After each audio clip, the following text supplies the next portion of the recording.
ask you a question. Do you think, because I tell people this all the time, and I don't necessarily, I don't know if I disagree with you per se about that, at least what you said, but you blowing up a country or being able to have cyber warfare is different than occupying the country. And I tell people all the time, it doesn't matter if you could blow the damn all these major cities to smithereens if you're not going to come over here and occupy. We just don't rebuild our own country, right? China does not have the technology nor the fighting force to come over here and occupy America. They don't. Okay, point of order, moderators. I just got to break in here because having fantastical imaginations about a Chinese invasion at 11 in the morning is too much for me. I just want to say that if 600 more Karen Fafos have to happen to get rid of 3 to 20 million illegal aliens, I'm okay with that. If liberal Democrats want to sacrifice and commit suicide by impeding law enforcement, I'm okay with that. 600, that's a good number because there's 60 million Americans who are totally brainwashed. If we get 0.001% of that, that's about 600 or even say 6,000 human sacrifices that are willing to kill themselves in order to make sure a Venezuelan, an Ecuadorian, a Guatemalan, a Colombian, somebody from Jamaica, anybody has to go home. Oh, woo! Another show as Holocaust. It'd be so bad. Stop it.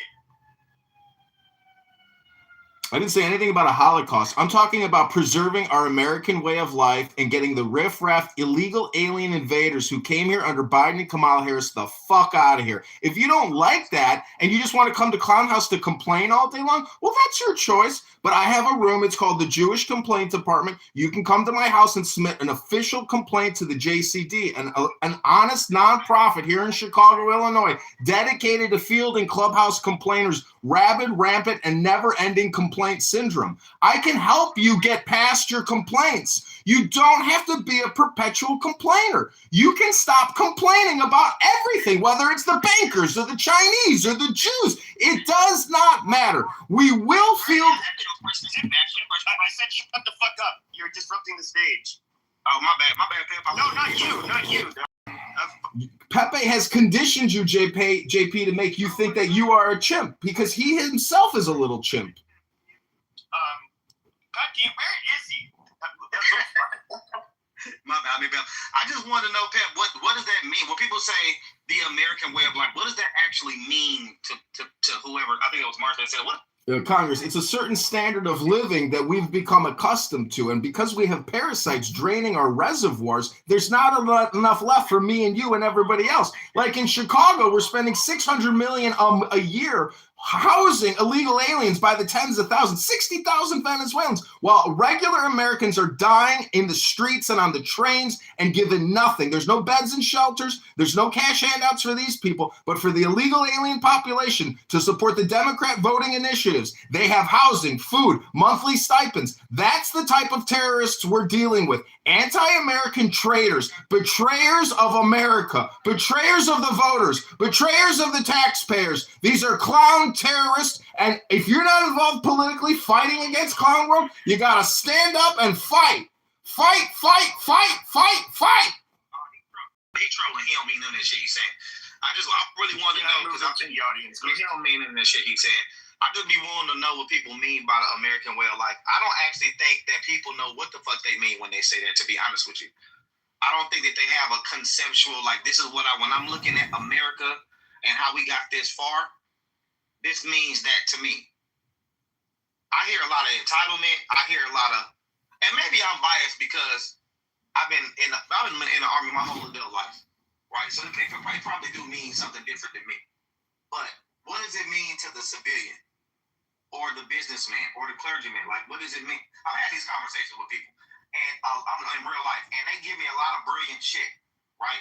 Things I've never really thought about because I think it from a serviceman's perspective. But what does that mean? I mean, I think for most Americans, it would be you have the freedoms that are constitutionally afforded to us. I would say when it comes to things like, I don't know, if you do everything right, at least the status quo or the overwhelming majority of everyday Americans who work hard, they can at least have a fucking house, afford to have kids, obviously not live in luxury. you know, it just, and I think a lot of people see that like slipping away, especially the affordability of having kids in a home, and that's really like I think that's what's really upsetting a lot of young people, and I kind of agree with them.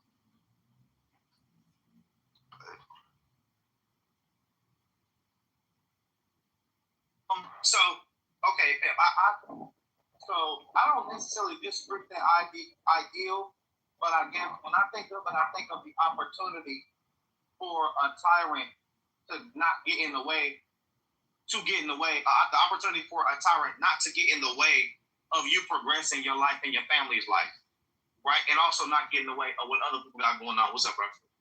You get what I'm saying? So, like, yeah, I think it's the government's job, and I think we're probably saying the same thing. I think it's a lot of overlap. I don't think it's the government's job to make sure that you got enough money to do nothing. I think it's the government's job to make sure that things are fair and equitable, and other people, including the government, don't get in you and your family's way. As long as you ain't fucking with nobody else, you can do whatever the hell you want to do. You get what I'm saying? As long as you ain't fucking with nobody else stuff. Yeah, no, I largely agree.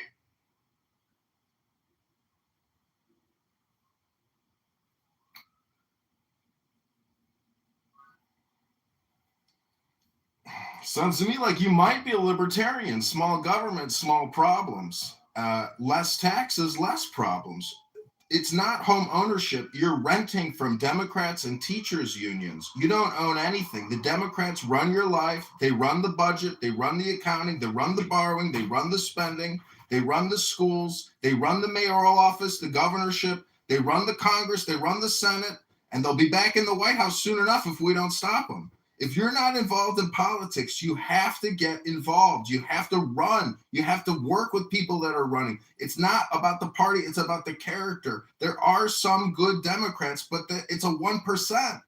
So many of them are just traitors and betrayers. So many of them themselves are illegal aliens just recently put here ruling over us. We've given it all up because we spent 25 years engaged in a Fugazi war. The war was here at home. The contractors won. George Bush won. Dick Cheney won.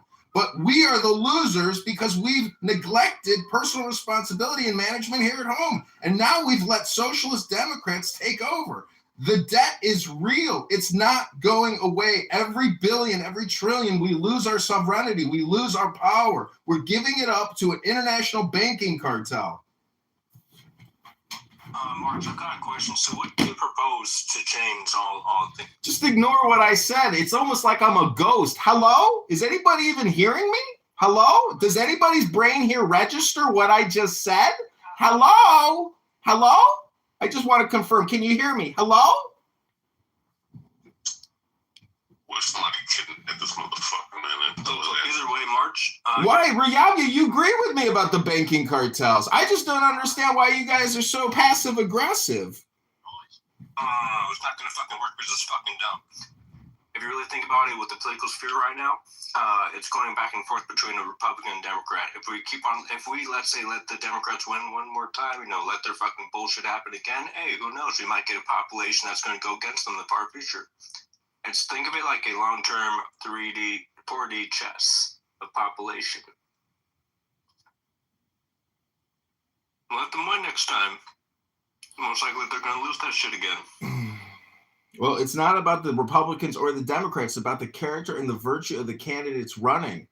The globalists like Soros, they'll buy everybody out. And when you get into the Republican politics, you realize there's a lot of Democrats pretending to be Republicans. They've completely infiltrated the entire Republican Party. They're fake Republicans. They're not real conservatives. If you're a real Republican, you're basically a libertarian. You believe in small government. You believe in small taxes. You believe in home ownership. You don't believe in teachers' unions ruining your children's brain with LGBTQ trans propaganda. We live in a fallen cultural society. We live in a politically fallen legal industrial complex. Democrat judges control everything.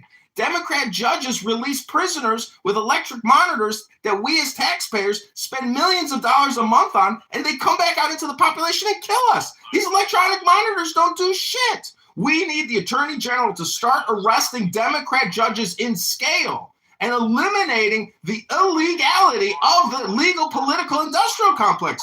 We need a complete change in this country, and if Trump doesn't give us change, he's full of shit himself, and he's not mogging America. That's enough. Come on. You know what I'm saying is true. You just don't like maybe my voice. Maybe I'm too nasally. Maybe my nose is too big. Hey, brother, what's the debate? We're talking about ICE operations still, or are we is the conversation? You know what? It's pretty funny. What? Well, it's not funny. I mean, it is kind of sad because that guy who got shot, as far as the lesbian bitch who lost custody of her kids getting shot, I don't really care for her. I think that's kind of funny. But as far as this past guy, though, he didn't seem like he was a bad guy, but he's pretty fucking stupid.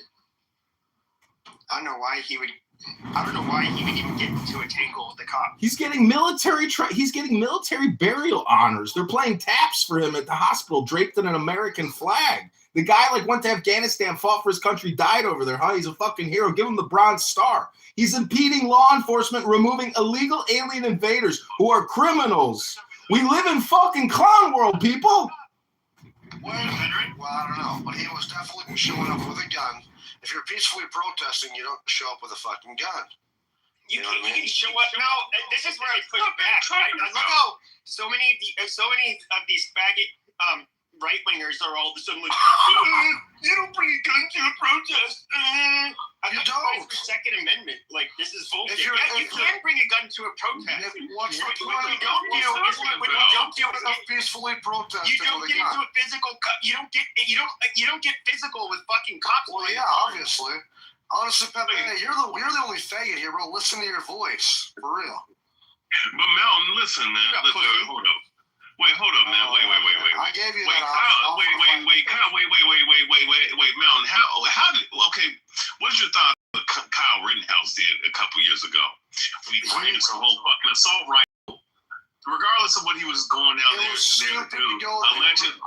Regardless, it's stupid to go places with a gun, man. If you don't want problems. Yeah, but my thing is though. I mean, that's what. But here's the thing, though. He's brandishing an assault rifle. All right, walking down the street. And so was the other protester that attacked him. And then here it is. This guy has a gun in his holster. All right, like I mean, I don't know. I forgot about the other protester pointing the. Yeah, the other protesters had guns. He went down there directly for a physical confrontation. All right. So if you're smart and you don't want to have issues, you wouldn't go down there. That's just your opinion. But with that being said, physical confrontation. So with that being said, the dude had his gun in his holster. It's like anybody else that would conceal carry, open carry, just like anybody else. Right, but for whatever reason, this individual you're sitting up here condemning him for having a gun in his holster, and then he attacked federal agents with a gun in his holster. How did he attack federal agents when he was So he was in the vicinity, but he didn't fucking throw. He didn't push. No, he was trying to stop. He was trying to protect that woman apparently from getting arrested. No, he was ready to get fucking with the cops. Did whatever, man. You don't show up to a peaceful protest with a strap, bro. So stop the bullshit. So, hey, if that's what you pushing, what kind of? Do you have children? I want to. Let me ask you this: you sending your kids out there to peaceful protest with straps? With guns? Let me know, bro. I'm just trying to figure out what you're trying to justify. I've seen protests when I've been downtown, but that doesn't mean that I would go up and go up strapped in a protest. But even with all that being said, it's your Second Amendment right to have a gun. I see motherfuckers downtown all the time strapped the fuck up. If I'm working a job where niggas is steady running up on me, shooting at me, trying to burn my car, running up on my hotel rooms and shit. Hey man, you can get it. I don't even care what you talking about. Anybody look suspicious, any of that shit, bro. Hey, try some extra shit, you gonna get it. I ain't risking my life for no reason.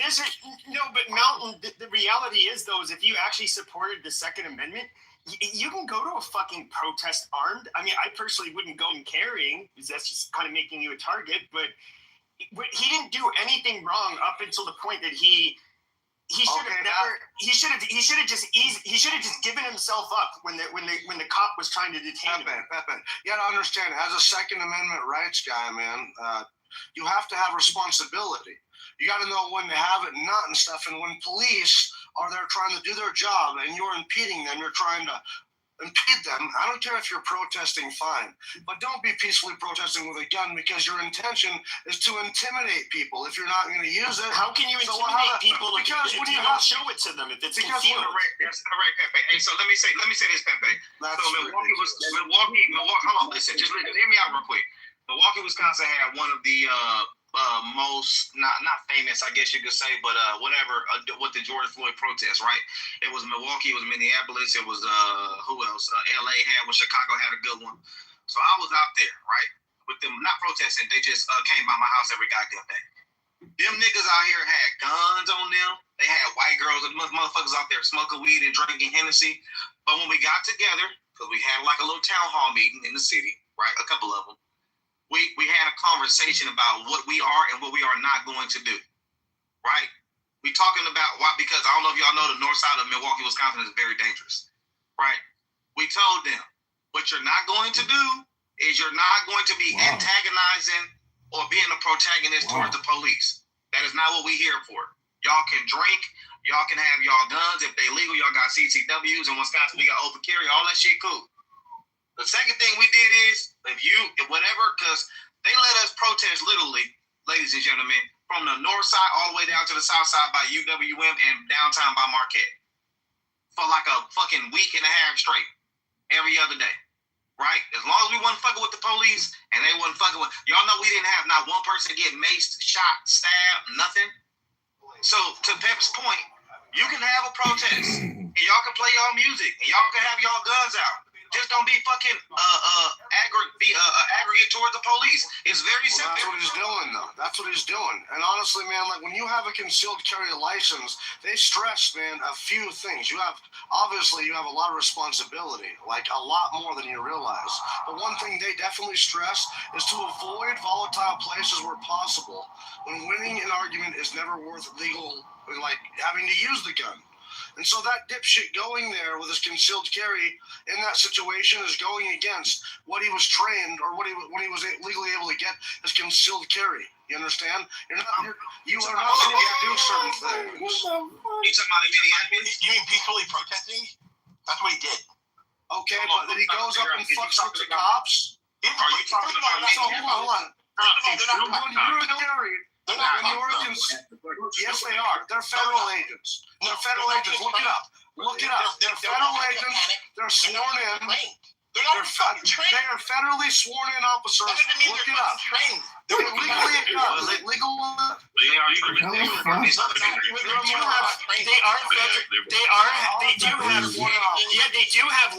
are law enforcement officers, so they can do things like they have arresting powers. They can give you, they have arresting powers, and they can give you lawful orders. Like if they detain you and they ask for your ID, that kind of like really basic shit.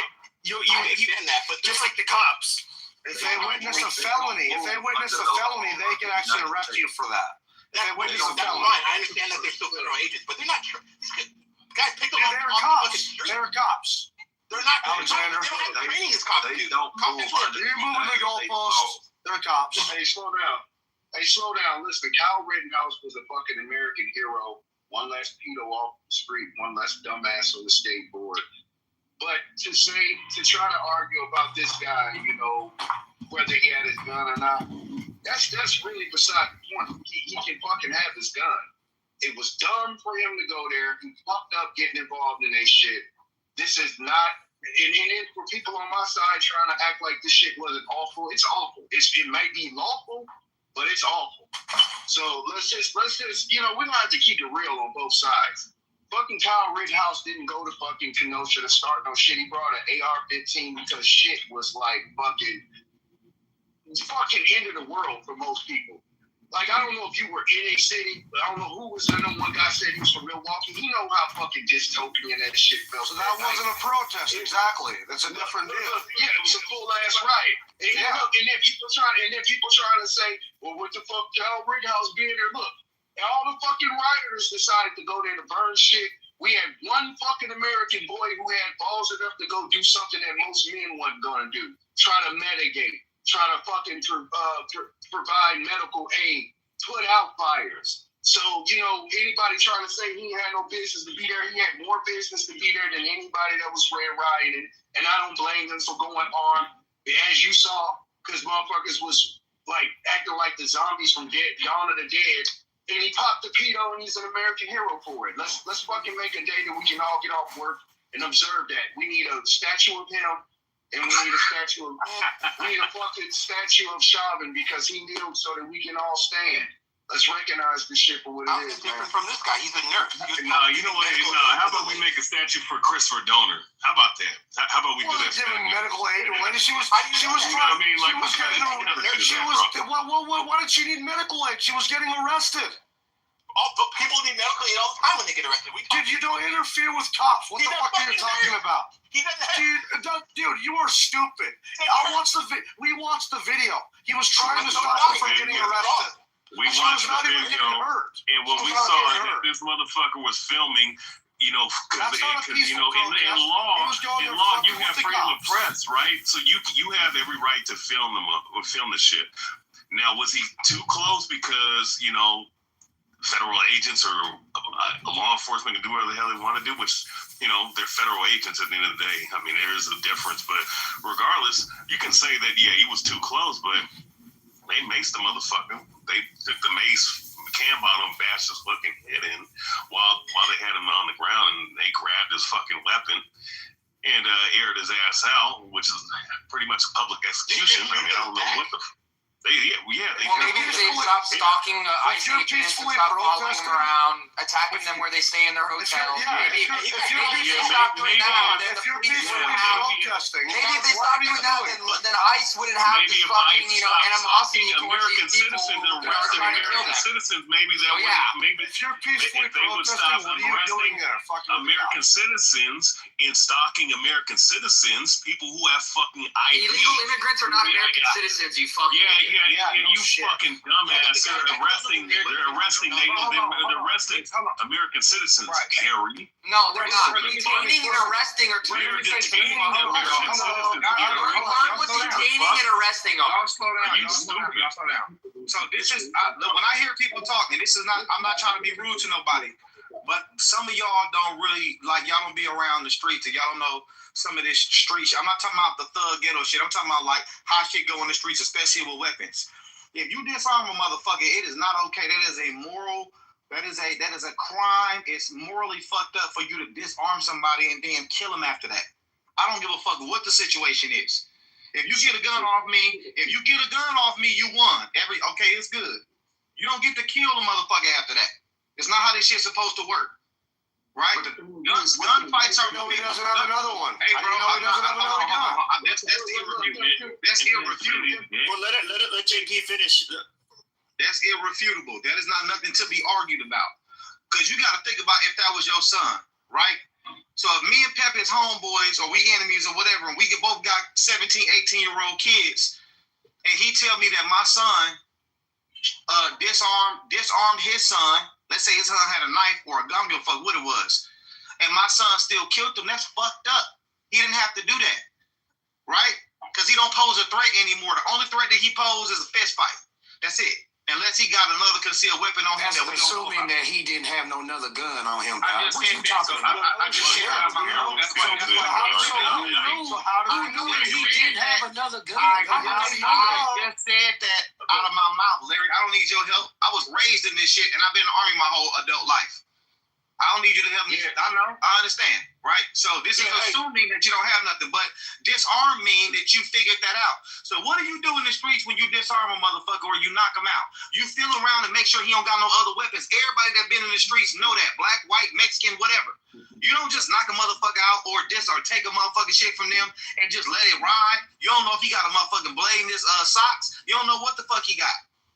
Right. Hey, so you said you for the streets though, so you would know that whenever you doing some street shit, cause I done did street shit. Whenever you doing some street shit, you don't see what everybody doing. So when the homeboy said he went in somebody's pockets and y'all done all got y'all on the same motherfucking cat and all that shit is going down right there, I didn't even see you going in nigga pockets, cuz I didn't even see that cause we was too busy stomping the nigga. Like, so you not gonna tell me that they knew that they all understood that that dude wasn't armed no more. That's true, but that's not what I'm talking about. If a motherfucker is on his stomach and you subdue him and you disarm him, he don't pose a threat. You are not. It's not okay for you to do unless you got a personal beef with that motherfucker. He raped your sister or something, or he beat up your goddamn 7-year-old cousin or some wild shit like that. This is not what we talking about. You're not supposed to kill that motherfucker. They shot that motherfucker 10 times. That was unnecessary. Did he reach? Hey, after they took the gun, did he reach like he had another one? Hold on 1 second. Your argument falls apart here.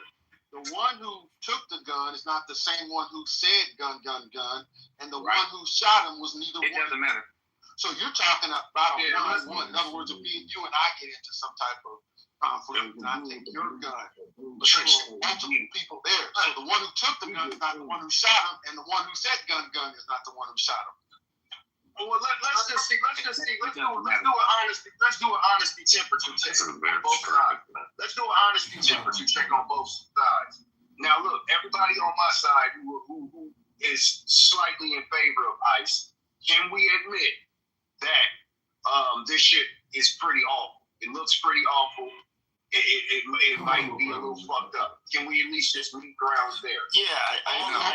Let's just do one He showed up with a gun. They are incompetent. Let's make it concise, one by one. Everybody that's slightly in favor of ICE, including myself, can we admit, well, I'm going to do my vote first. I'm going to say, yeah, it looks fucking awful. What's awful is that they don't let law enforcement do their fucking job and go to work, mind their own fucking business. Maybe if they minded their own business and just lived life, went to their jobs, took care of their fucking kids, they wouldn't get killed on the street. It's that fucking simple. It's that simple. I'm in agreement with you. Let's just do a temperature check. Listen. And all these black people in here talking about, resisting police. You're definitely, you would never go resist a police officer. You know you would not go to a police officer with the gun because you know what would happen. So stop acting like you guys are all fucking moral and shit here. All a bunch of bullshit. All a bunch of bullshit. You pussy motherfucker. All a bunch of bullshit. You guys are all a bunch of bullshitters. No, I'm all a bunch of bullshitters. Like it's he's so innocent. He said he had a gun on him. Like, shut up, bro. You got killed too. You got killed also. Such a monkey ass. What is it, Monday? He a teenager. He ain't no grown intelligent man. He a teenager. You bypass that y'all. Bitch, I'm 38 years old. I own my own house. I have a mortgage. I got 2 cars. What else do I need to do? You want to come after me? Come after me. I don't give a fucking shit. You all are a bunch of fucking hypocrites. Hypocrites. Man, listen. All you need is tear gas for your punk ass. Let me get a word out. Talking all this shit, bitch. Go to the protest. See what happens. Go to the gun and see what happens. You go to the protest, pussy. No, I don't, because I have a life, bitch. I don't care about what ICE does. You got a fucking life? Shut the fuck up. Oh, yeah, says the guy who was on Clubhouse with me. You shut the fuck up. Fucking faggot. Go fucking shoot some gay guys. Fucking faggot. I think the ICE, at least the division in Minnesota, I think they are. You look like a faggot. I think that the group in Minnesota is incompetent because they're not having these issues nowhere else. They're not having the issues in Chicago. They're not having these issues. They're doing their job. It's Minnesota. It's Minnesota's ICE that cannot get a hold of what they got going on. That's a unit thing. That's because their elected officials tell them, go out and resist. Go out and attack law enforcement. Go. Let me say something, bro. Damn. So we want to blame it on Minnesota ICE. But ICE everywhere else is functioning properly. How we know it's not Minnesota citizens? Because they're the only ones acting hostile, aggressive, and crazy, right? Like, I can admit, right, the shooting, obviously. Bro, you sound like you're in a scary movie right now, bro. Hold on, bro. Let me say what I'm saying. let me say what I'm gonna say, and I'm gonna get out y'all way, right? You got this howling noise in your background. You got this. Bro, hold on. We can all admit that the video looks crazy, but once you see other angles and you see more video footage, it's more to the situation and it's more to this shit shooting that is at hand that might just get those officers off. This weak as hell. Like I just said, they tell the citizens to go out, resist ICE. Hold on, Harry. Listen what I'm saying, bro. They're incompetent for two very, very, very important reasons. One, there is no command and control on the ground out there. That's evident. You got off-duty officers mixed in with on-duty officers. I don't know what the fuck. You need to go get some sleep. Why the fuck is you? Bro, I've been deployed 3 times. If I'm off-duty in a combat zone, unless they blowing my immediate area, I'm not helping y'all do shit. I will see y'all at 12:30 when my shift start. The fuck wrong with y'all? So the command and control is not there. They don't have a relationship with the citizens enough to allow them to protest and allow them to do their job, right? In Chicago, they have a relationship with the citizens, the business owners, and all that shit. Are some people going to get round up that are citizens? Yeah. If anybody grew up in the streets, Larry, you know, if they think it's some dope in an apartment building, they're getting in the whole apartment building for the most part. Unless they got intel and all that kind of shit. Everybody going to be detained, and then when they figure out who ain't got nothing to do with it, they're going to let everybody go. That's how it go. But you have to have cooperation. That is on the ICE agents. They don't have the proper command and control and cooperation. It is what it is. So why don't we put some of this on his local police though? Why are the local police? Because the politicians there are telling the police to not do anything. Harry, let me talk, man. Damn. These questions have been answered already. Like you're asking questions that have been answered. It's really obvious. It's really obvious. You just go and look and see what Jacob Fry. You see what Walter's saying. You see what Jacob Fry's saying. You see what Tim Walter's saying. I know you guys don't want to hear the truth, right? You just want to talk. You don't want to hear the truth, right? I know. It hurts. Who is moderating? Just let me talk, man. You can talk. You asked the question. I'm answering the question for you. My God, these fucking lefty retards don't understand anything. This dude is mad. He's feminine, dog. Let Lefty continue. I think Lefty, aren't you a cop or something? Bro, if he's a cop, he's a fucking retarded cop. Then let me talk. It's a conversation, bro. Yeah, what you doing? Let's have a conversation. What the fuck? So what I'm saying is this: you can't put all the blame on ICE. Why is it local government in the streets controlling some of this chaos? None of these local city governments are trying to even work with ICE. So ICE out here doing their local job and their federal job all at the same time.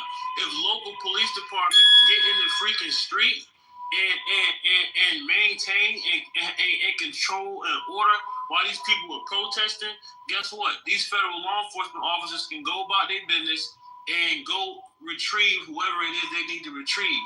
But local law enforcement is saying, fuck ICE, we stand out the way. Like, come on, bro. These cities need to take control of their city. Right, I got you. But hold on, but Lefty, first of all, everybody's major city's police force is understaffed. Like that's been going on for years. We know that. But this is the same mayor who was talking shit about Trump having the National Guard come in and do that job for them. Their job is to make sure the citizens don't hurt themselves and each other and allow ICE to do their job. That's what they're there for. That's their mission. Trust me, I know. Their mission is not to go be rounding up citizens. But her motherfucking ass got on national television and said, we don't want them here. So he said, fuck it. With certain cities. It wasn't just her. Just fuck it all together. Right? So now you're seeing what happened. Because in those cities, well, most of those cities, what was it, LA, Ray? Y'all help me out. It was LA. It was only like 2 or 3 cities where the governor allowed No, several cities. There were several cities. There was Chicago, Chicago, Seattle, and they didn't have those issues, did they, Ray? They're not having those issues, are they? The people that live in there. Wait, hold up. Wait, JP, real quick, so I understand. I'm asking. No, I'm just so I can answer it correctly. So are you saying that the cities that you're trying to name are the ones that had issue with them coming into the states? Is that what you're asking? I'm saying she was the one, particularly a couple other states that said we don't want the National Guard here at all. She wasn't asking for a particular mission. She wasn't asking none of this shit. She said, we don't want these motherfuckers here at all, and her government fell behind her. And Trump was like, well, not just Trump, but they were saying like, okay, well, fuck it then. We're not finna push it because we're not finna keep going through this rigmarole with y'all, right? The National Guard's job, one of their jobs, this is in every state in the union, right, is to protect the citizens, especially when they want to protest or when there's riots happening. They train for this shit. Trust me, I'll tell you. You know how I know? Because I was in the National Guard the first 5 years of my career. So that's what they do, right? So when you don't have that on there, now the cops can't do their job, right? And the ICE can't do their job because you got 3 people trying to have overlap and monitor protests. That's impossible to do. It's not hard. It's literally impossible. Way too many systems and not enough law enforcement. Exactly, JP. You noticed the one thing, I don't know if you factored it in, but it's real evident to me as I analyze it. We all analyze the differences and the nuances in different states. And number one, what was backing Gavin Newsom was the people. He aligned himself with what he knew in his state, particularly down in LA. He knew that, and Karen, the mayor, Karen Bass, they all knew you're not going to control all these masses of people. He was trying to say, look, man, he told Trump, come get me. You look here, man. So he was saving his own life by saying that. He was jumping in because the people is what's different to me. Without that, nobody knows every little city, every little thing. But I'm saying it would be the willingness amongst the people to say, if it's up, it's up. Like, they don't give a shit about bullets. Black folks, who said that about black folks worried about guns? Last thing black folks worry about is some guns. They know shit. If it get to where they change their focal point of who is the enemy, that would be new. That would be a whole different can of worms that ain't been opened up yet. Because up to this point, black folks been killing black folks. But if they ever shifted that, they ain't got no problem with who gonna live, you or me. They definitely gonna fight for sure. And that bullets don't mean nothing at that point. They used to dying with bullets. And in many a funeral behind some guns. And so, hey, if it's just wild, wild west, if it get to that point, shit, we just see how the shit play out. That's how that go. If you're gonna die anyway, you ain't going out just going out. So that's what people really need to really wake up and understand. Like, this is a ticking time bomb, bro. Y'all need to really understand. Like, if a nigga gonna die one time, it's okay. If it's up, it's up. Like, the death and penitentiary, that don't diffuse people today. Like, oh, you might get locked up. Nigga, people be at home when they get locked up. They going back to their relatives and shit. That ain't a deterrent. If it's just gonna be somebody living and somebody ain't, and the rules of law go out the window, some cities don't think the same way. They kind of like, okay, let's go. Fuck it. Yeah, I seen that years ago. I seen that years ago. There's a whole part that ain't been woke up yet. Trust me, it ain't. So that's what the cooler heads is trying to say. Look, man, you really don't want to just throw all the order out the window, because a lot of folks been holding on, believe it or not, doing the right shit for a long time. Like, in spite of some real jacked up scenarios, man. And a lot of people they know. Like, certain people that's been doing wrong, they know at some point they gonna get tired of being done wrong. That's why they make plans and put things in place, and they waiting for something to jump. Because they know at some point a natural human being say, "Shit, I want to live." Like it, and they know you only gonna tolerate so much. What the law said, well, you can't do that. Okay, well, you can't be in the store, and are you following behind people? At some point, people say that they ain't stupid. But it sure ain't a matter of they don't want to live and they scared and they worried about who got guns. Man, bro, if it's game over, you ain't worried about nothing no more. If you only got a few seconds left to be here, you don't give a shit about nothing or nobody. That's what people really should be sensitive to, because it's really like a ticking time bomb all over the place. And yeah, that's all I'm thinking. You should be on the side, if anything, you should be on the side of your fellow American, because at the end of the day, man, like, it's not sitting up here promoting criminality. That's not the point. The point is that when you give government so much power to have agents, federal agents, go up in your cities and do whatever the fuck they feel like doing, and you know, through them writing through ink and paper, whatever legislation, whatever law that they want to, which can infringe on your right as a human fucking being, why the fuck would you sit up here and promote the shit that we just witnessed on Saturday? Now, to me, all this shit is a psyop to begin with. It's just that when I'm listening to people commentate on it, and sit up here and blatantly lie on what we're seeing, right, for our own eyes, it's just kind of strange to me. And it's kind of strange that it sounds like people want authoritarianism. They want a police state at the expense of their own fucking... Projection alert, projection alert. He's putting out the disinformation claiming other people are lying, but it's actually Rayabia that's lying. Projection alert, projection alert, projection alert. Rayabia's projecting again. Take note of the projection. That's exactly why we need law enforcement. Guys, let's not keep the person. Okay, so no, just staying on this, my point is that like the same people that are for this, they're the same people that sit up here and be like, oh, we need to do the things that we need to do back in the day with the founding forefathers. The forefathers fucking laugh at y'all, man, because they're the same people that put these amendments in there for you to have, because they understood that if you allow government to have so much control, they can do whatever the fuck they feel like doing, and through legalities tell you that you're wrong for protecting yourself. Well, I don't know. It seems crazy to me that people can come on here and just lie when our eyes are seeing what's happening, and they can just lie even though we can see what's actually happening. Our eyes aren't lying to us. And do you know how many amendments are in the Constitution? So with that being said, shut the fuck up, you. This guy wants to talk about the Constitution, doesn't even know how many amendments are in the Constitution. Shut your effeminate bitch ass up, man, while I'm talking. You fucking limp wrist bitch. Yeah, I know. All you can do is come back with because you just listen. You can't tell me how many amendments are in the Constitution. Okay, so what men do. But anyways, with that being said, like Thomas Jefferson said it best, you have to have a revolution every 19 years. Why? Because of stupid shit like this. And the funny thing is, because people are so weak and complacent, they're okay with seeing people get executed on the streets, and they advocate for it. And they advocate for police state. Go ask Nathan, who was just in the room a second ago, who was a mod. He's on this shit. Hey, they didn't make these movies for nothing, did they? Y'all white people made these movies, now they really happen, huh? When you start making bullshit, watch real shit happen.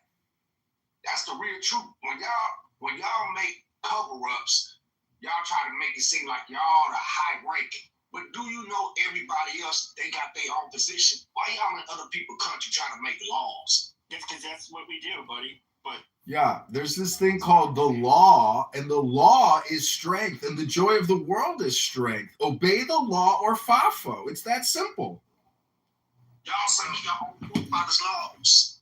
Yeah, come back into compliance with the law, or you could be FAFO. That's the real law. Don't FAFO yourself. Come into compliance with the law. Yeah, I've listened to a lot of speakers here like Rayabia who says it's happening right in front of you. The eyes and the lies and the eyes. But this fucking Schwartz never talks about the fucking law. This big dimpled, look at that fucking huge little nasty little thing on his face. Rayabia, try to go get a skin cleanser, go to get a facial, go to like the spa. Can we move the motherfucker that just always... Yeah, we got it. Carry on. Go. So this is my biggest... Go ahead, Trap. Talk about it. And JP, I think JP might be the only person that might share my sentiment in this, right? And somebody that has... And if somebody else was there, please let me know. And somebody that has been a part of the United States Armed Forces, right? I have to show more restraint to a motherfucker that just wiped out my entire squad. I'm expected to show more restraint to a motherfucker that just wiped out anybody in my squad than ICE agents are to American citizens, right? That's where I think my biggest complaint comes from, right? Because where is the restraint that they are expected to show? There should be no reason why an American citizen should be Where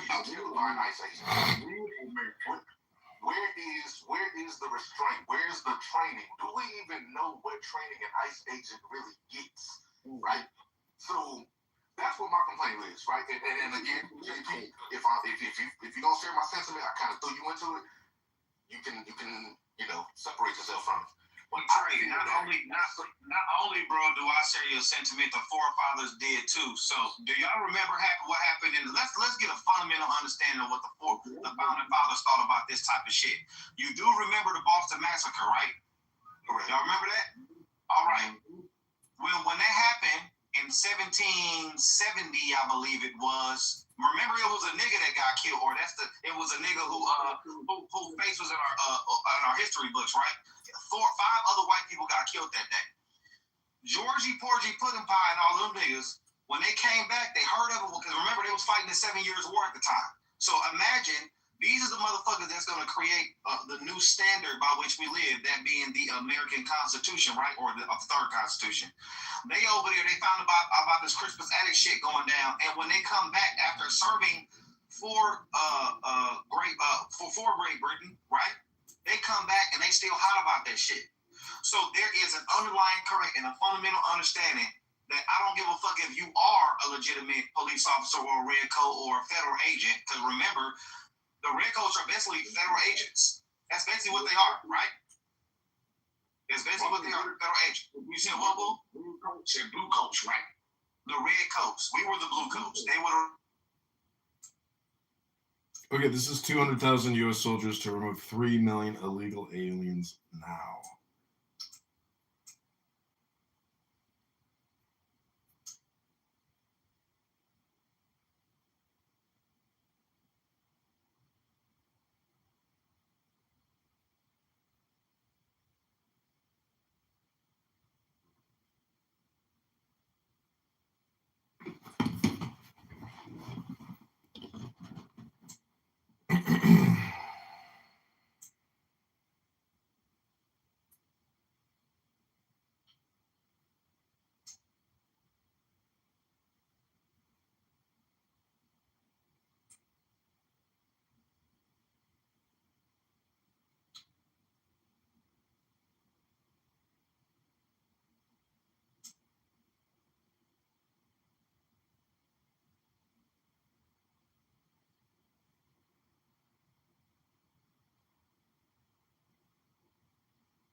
Means the county sends you a property tax bill every year. I know handing over the keys to our tent home. There's nothing better than watching your family get. Apparently, I'm playing chess today as the piece, not the player.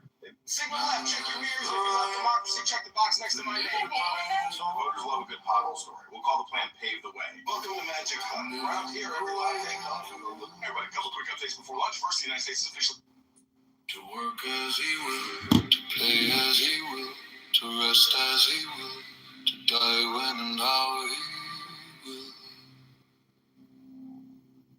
Man has the right to eat what he will, to drink what he will, to dwell where he will, to move as he will on the face of the earth. Man has the right to think what he will, to speak what he will, to write what he will, to draw, paint, carve, etch and mold, build as he will, to dress as he will. Man has the right to love as he will, take your fill and will of love as he will, when, where, and with whom he will. Man has the right to kill those who would thwart these rights. The slave shall serve. Love is the law. Love under will. The law of the strong. This is our law and the joy of the world. Do what thou wilt shall be the whole of the law. Thou hast no right but to do thy will. To that and no other shall say nay. Every man and every woman is a star. There is no God but man. The rights of man, Master Therian, Freda Puderabo, Alistair Crowley.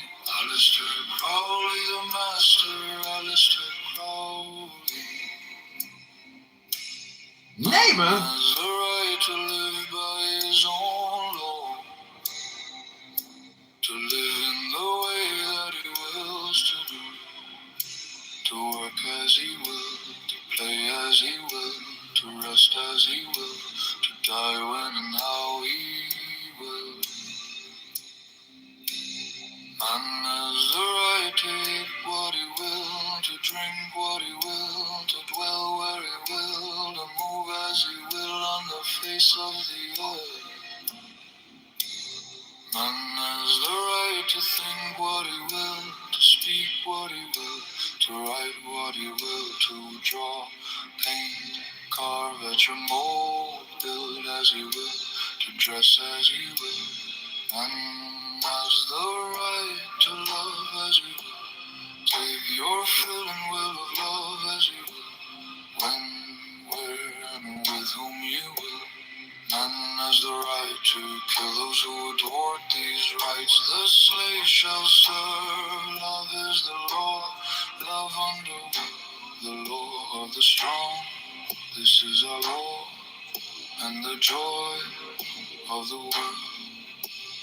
Do what thou wilt shall be the whole of the law. Thou hast no right but to do thy will. Do that and no other shall say nay. Every man and every woman is a star. There is no God but man. The rights of man, Master Therian, Freda Puderabo, Alistair Crowley. Alistair Crowley, the Master, Alistair Crowley.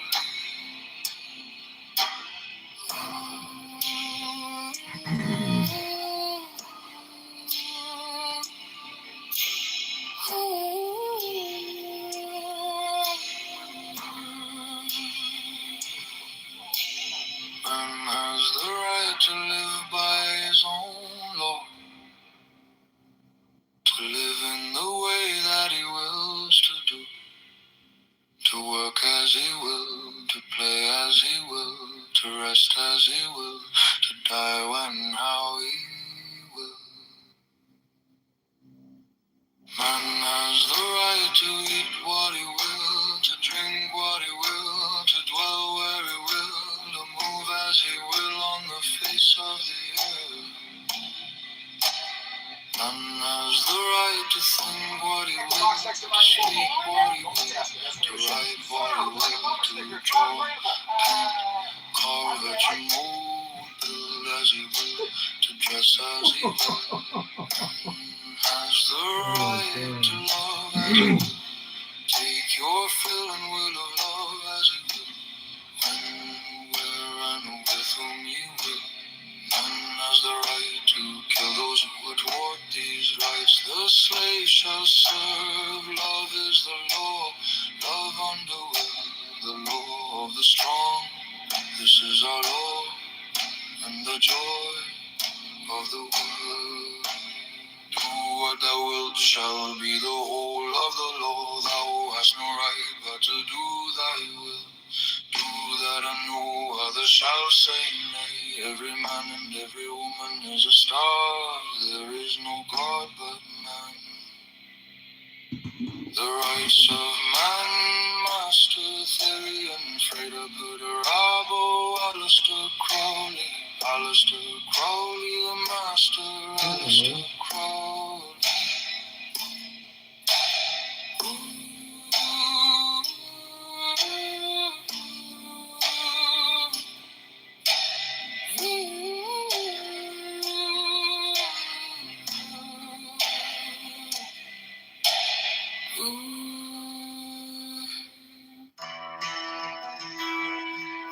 Carthage, though a commercial republic, was the aggressor in the very war that ended in her destruction. Hannibal had carried her arms into the heart of Italy, to the gates of Rome before Scipio gave him an overthrow in the territories of Carthage, made a conquest of the Commonwealth. Venice in later times figured more than once in wars of ambition, till becoming an object to the other Italian states. Pope Julius too found means to accomplish that formidable lead, which gave a deadly blow to the power and pride of this haughty republic. The provinces of Holland, till they were overwhelmed in debts and taxes, took a leading and conspicuous part in the wars of Europe. They had furious contests with England for the dominion of the sea, and were among the most persevering and most implacable of the opponents of Louis XIV. In the government of Britain, the representatives of the people compose one branch of the national legislature. Commerce has been for ages the predominant pursuit of that country. Few nations, nevertheless, have been more frequently engaged in war. And the wars in which that kingdom has been engaged have, in numerous instances, proceeded from the people. There have been, if I may so express it, almost as many popular as royal wars. The cries of the nation and the importunities of their representatives, upon various occasions, dragged their monarchs into war, or continued them in it, contrary to their inclinations, and sometimes contrary to the real interest of the state. In that memorable struggle for superiority between the rival houses of Austria and Barbary, which so long kept Europe in a flame, it is well known that the antipathies of the English against the French, seconding the ambition, or rather the avarice, of a favored leader, then protracted the war beyond the limits marked out by sound policy, and for considerable time in opposition to the views of the court. The wars of these two last-mentioned nations have in a great measure grown out of commercial considerations, the desire of supplanting and the fear of being supplanted, either in particular branches of traffic or in the general advantages of trade and navigation. From this summary of what has taken place in other countries, whose situations have borne the nearest resemblance to our own, what a reason can we have to confide in those reveries, which would seduce us into an expectation of peace and cordiality between the members of the present Confederacy in a state of separation? Have we not already seen enough of the fallacy and extravagance of those idle theories which have amused us with promises of an exemption from the imperfections, weaknesses, and evils incident to society in every shape? Is it not time to awake from the deceitful dream of a golden age and to adopt as a practical maxim for the direction of our political conduct that we, as well as the other inhabitants of the globe, are yet remote from the happy empire of perfect wisdom, perfect virtue? Let the point of extreme depression to which our national dignity the credit of some. Let the inconveniences felt everywhere from a lax and ill administration of government. Let the revolt of a part of the state of North Carolina, the late menacing disturbances in Pennsylvania, and the actual insurrections and rebellions in Massachusetts declared.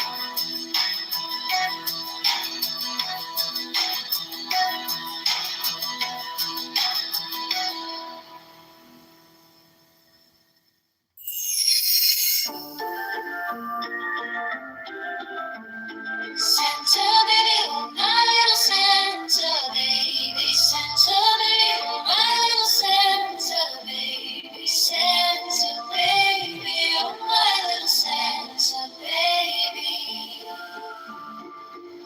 Strike the master chord, draw the flaming sword. Merry Christmas, Merry Christmas, Merry Merry Christmas. Take the deepest breath of the day and hold for 10 seconds, 10, 9, 11, 10, 9, 9. Hold, hold, hold, hold, hold, hold, hold, let it go, go, go, go, go, go, go. Santa baby, oh my little Santa baby, Santa baby, oh my little Santa baby, Santa baby, oh my little Santa baby.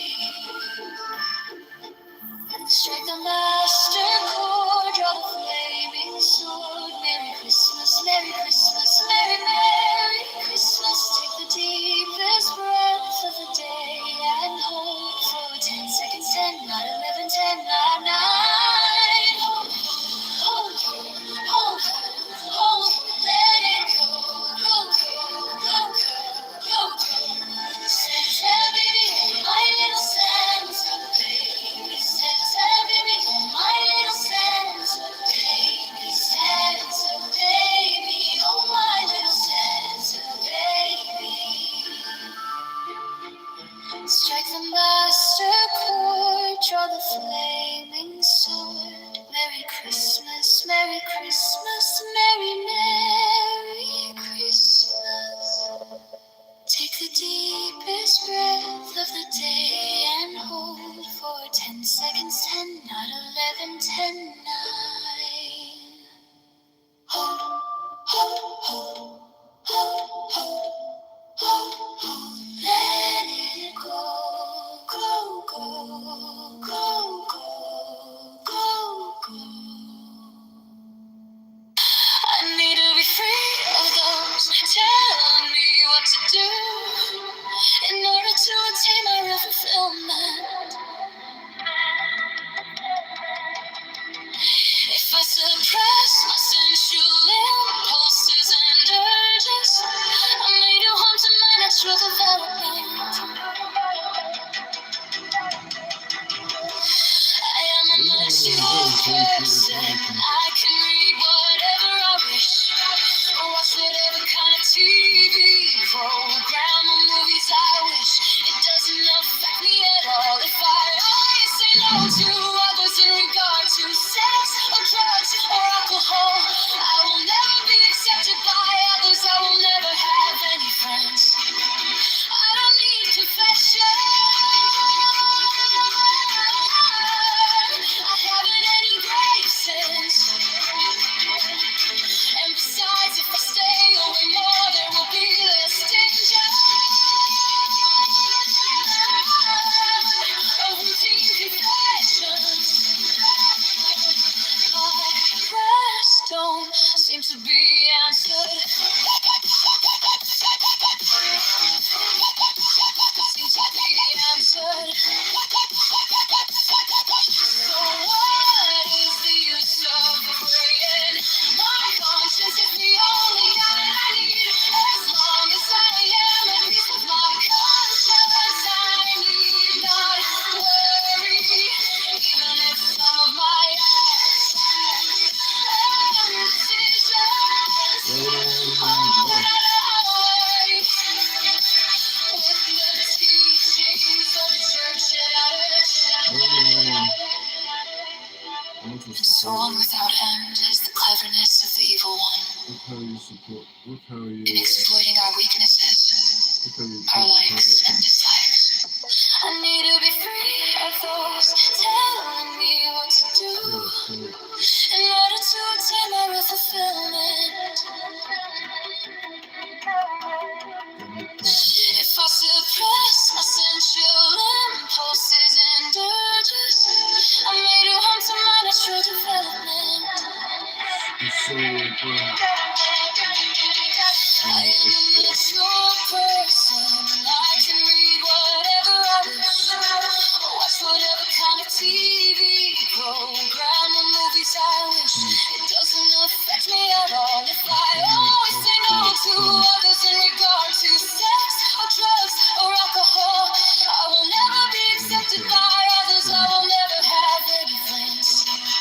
I don't need confession. I haven't any graces. And besides, if I stay away more, there will be less danger. Everything confessions. My prayers don't seem to be answered.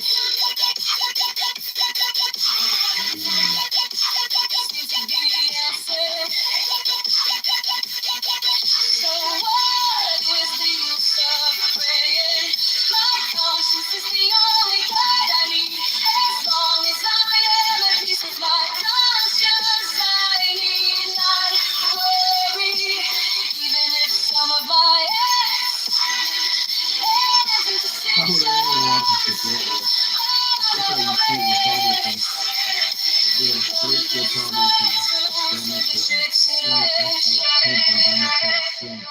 Republicans of Chicago.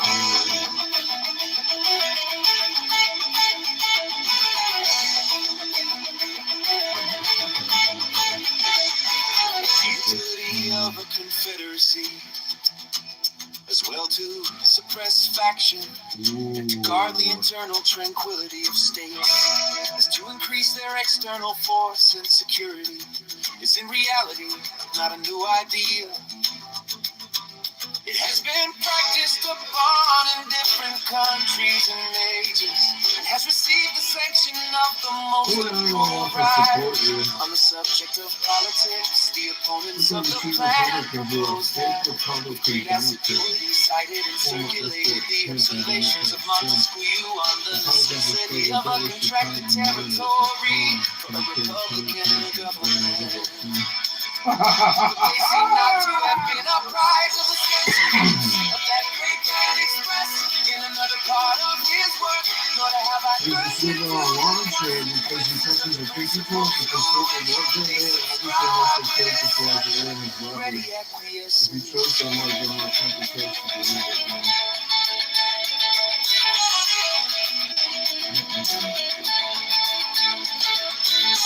Montesquieu recommends a small extent for republics. The standards he had in view were of dimensions far short of the limits of almost every one of these states.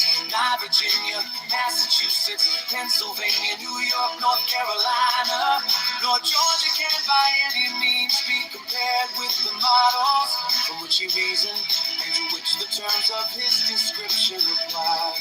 If we therefore take his ideas on this point as the criterion of truth, we shall be driven to the alternative, either of taking refuge at once in the arms of monarchy, or splitting ourselves into an infinity of little jealous, clashing, tumultuous commonwealths, the wretched nurseries of unceasing discord, and the miserable objects of universal pity or contempt.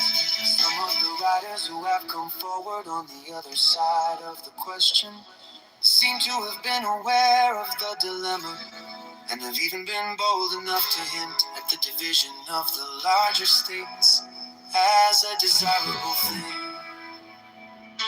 Such an infatuated policy, such a desperate expedient might, by the multiplication of petty offices, answer the views of men who who possess not qualifications to extend their influence beyond the narrow circles of personal intrigue. But it could never promote the greatness or happiness of the people of America.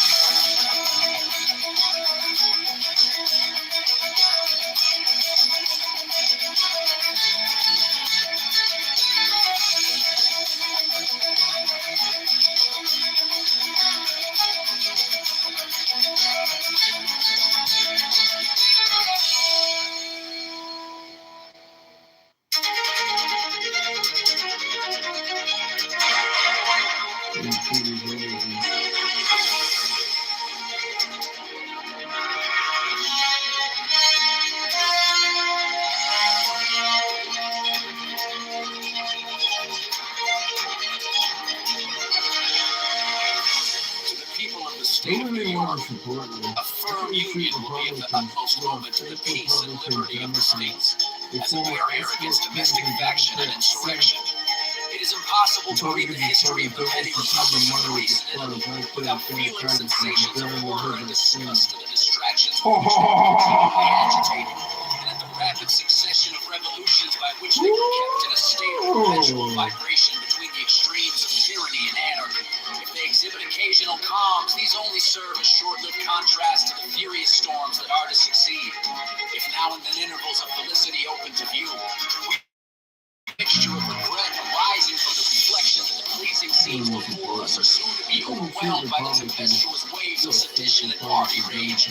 Momentary rays of glory break forth from the gloom while they dazzle us with a transient and fleeting brilliancy. They at the same time admonish us to lament that the vices of government should pervert the direction and tarnish the luster of those bright talents and exalted endowments for which the favored soils that produced them have been so justly celebrated. From the disorders that disfigure the annals of those republics, the advocates of despotism have drawn arguments, not only against the forms of republican government, but against the very principles of civil liberty. They have decried all free government as inconsistent with the order of society, and have indulged themselves in malicious exultation over its friends and partisans happily for mankind. Stupendous fabrics reared on the basis of liberty, which have flourished for ages, have, in a few glorious instances, refuted their gloomy sophisms, and I trust America will be the broad and solid foundation of other edifices, not less magnificent, which will be equally permanent monuments of their errors. But it is not to be denied that the portraits they have sketched of republican government were too just copies of the originals from which they were taken.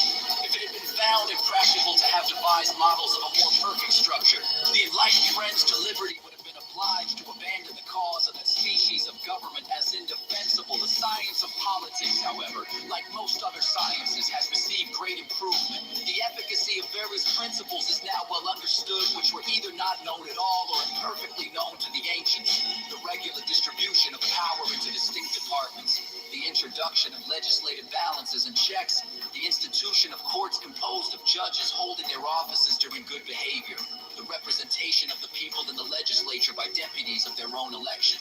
These are wholly new discoveries, or made their principal progress towards perfection in modern times. They are means and powerful means by which the excellences of republican government may be retained and its imperfections lessened or avoided. To this catalog of circumstances intended to the amelioration of popular systems of civil government, I shall venture, however novel it may appear to some, to add one more on a principle which has been made the foundation of an objection to the new Constitution. I mean, the enlargement of the orbit within which such systems are to revolve, either in respect to the dimensions of a single state or to the consolidation of several smaller states into one great confederacy. The latter is that which immediately concerns the object under consideration. It will, however, be of use to examine the principle in its application to a single state, which shall be attended to in another place.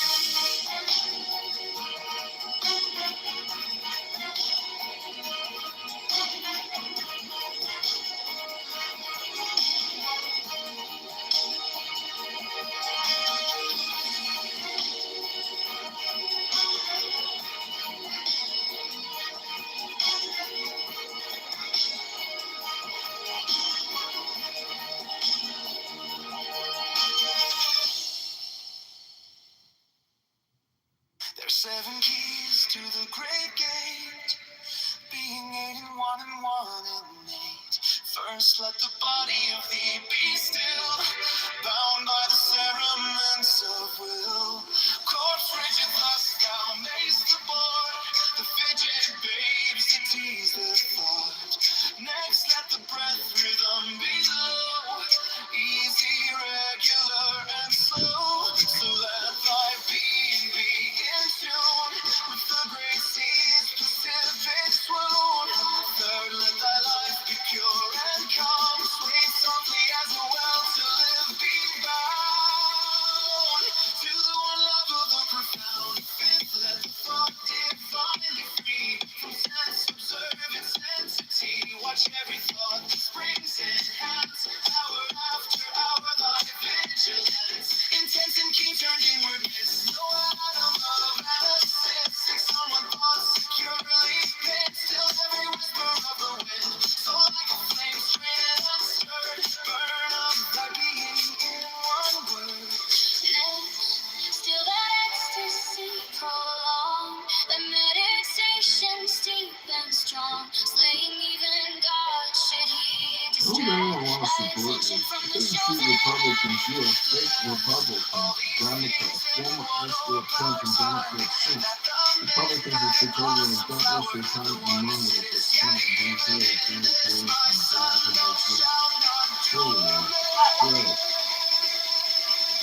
If thou restrain the expression, shoot thy glance to rapture's darkling woe. Let this cutting name from the silent straits, even abuse my consciousness. Lost in my heart, with thee here thou dost everything. Thou dreams that goes far, and brother out the there are 7 keys to the great gate, being in one and 1 and 8. First let the body of thee be still, bound by the cerements of will. Court frigid thus thou mayst abort the fidget babes that tease the thought. Next let the breath rhythm be low, easy, regular, and slow. So that thy being be It's my ex-wife.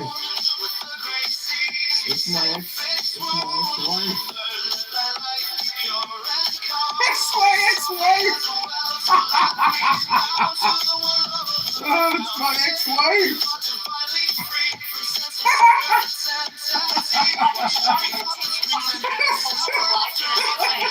It's my ex-wife.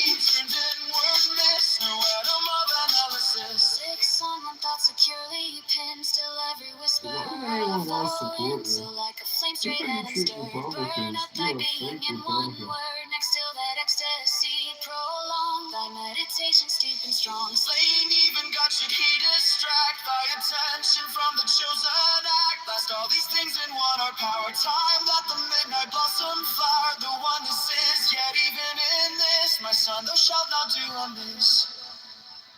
So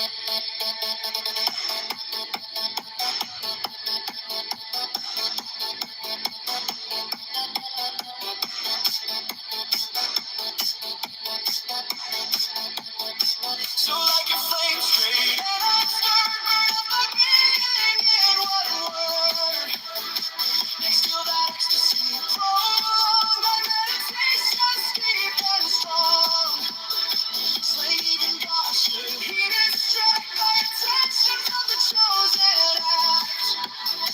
Lost all these things in Water with power, time let the midnight blossom flower. The oneness is yet even this, my son, thou shalt not do amiss. in the wide field of Western territory. Therefore, we perceive an ample theatre for hostile pretensions, without any umpire or common judge to interpose between the contending parties. To reason from the past to the future, we shall have good ground to apprehend that the sword would sometimes be appealed to as the arbiter of their differences. The circumstances of the dispute between Connecticut Connecticut and Pennsylvania, respecting the land of Wyoming, admonish us not to be sanguine in expecting an easy accommodation of such differences. The Articles of Confederation obliged the parties to submit the matter to the decision of a federal court. The submission was made, and the court decided in favor of Pennsylvania. But Connecticut gave strong indications of dissatisfaction with that determination, nor did she appear to be entirely resigned to it, till, by negotiation and management, something like an equivalent was found for the loss she supposed herself to have sustained. Nothing here said is intended to convey the slightest censure on the conduct of that state.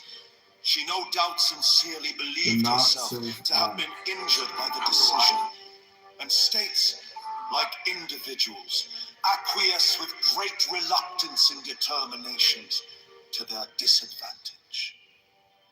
Those who had an opportunity of seeing the inside of the transactions which attended the progress of the controversy between this state and the District of Vermont can vouch the opposition we experienced, as well from states not interested as from those which were interested in the claim, and can attest the danger to which the peace of the Confederacy might have been exposed had this state attempted to assert its rights by force. Two motives preponderated in that opposition. One, a jealousy entertained of our future power, and the other, the interest of certain individuals of influence in the neighboring states who had obtained grants of lands under the actual government of that district, even the states which brought forward claims in contradiction to ours seemed more solicitous to dismember this state than to establish their own pretensions. These were New Hampshire, Massachusetts, and Connecticut, New Jersey, and Rhode Island, upon all occasions discovered a warm zeal for the independence of Vermont, and Maryland, till alarmed by the appearance of a connection between Canada and that state, entered deeply into the same views. These, being small states, saw with an unfriendly eye the perspective of our growing greatness. In a review of these transactions, we may trace some of the causes which would be likely to embroil the states with each other, if it should be their unpropitious destiny to become disunited. The competitions of commerce would be another fruitful source of contention. The states less favorably circumstanced would be desirous of escaping from the disadvantages of local situations and of sharing in the advantages of their more fortunate neighbors. Each state or separate confederacy would pursue a system of commercial policy peculiar to itself. This would occasion distinctions, preferences, and exclusions which would beget discontent. The habits of intercourse on the basis of equal privileges to which we have been accustomed since the earliest settlement of the country would give a keener edge to those causes of discontent than they would naturally have independent of this circumstance. We should be ready to denominate injuries those things which were in reality the justifiable acts of independent, sovereignties consulting a distinct interest, the spirit of enterprise which characterizes the commercial part of America has left no occasion of displaying itself unimproved. It is not at all probable that this unbridled spirit would pay much respect to those regulations of trade by which particular states might endeavor to secure exclusive benefits to their own citizens. The infractions of these regulations on one side, the efforts to prevent and repel them on the other, would naturally lead to outrages, and these to reprisals and wars.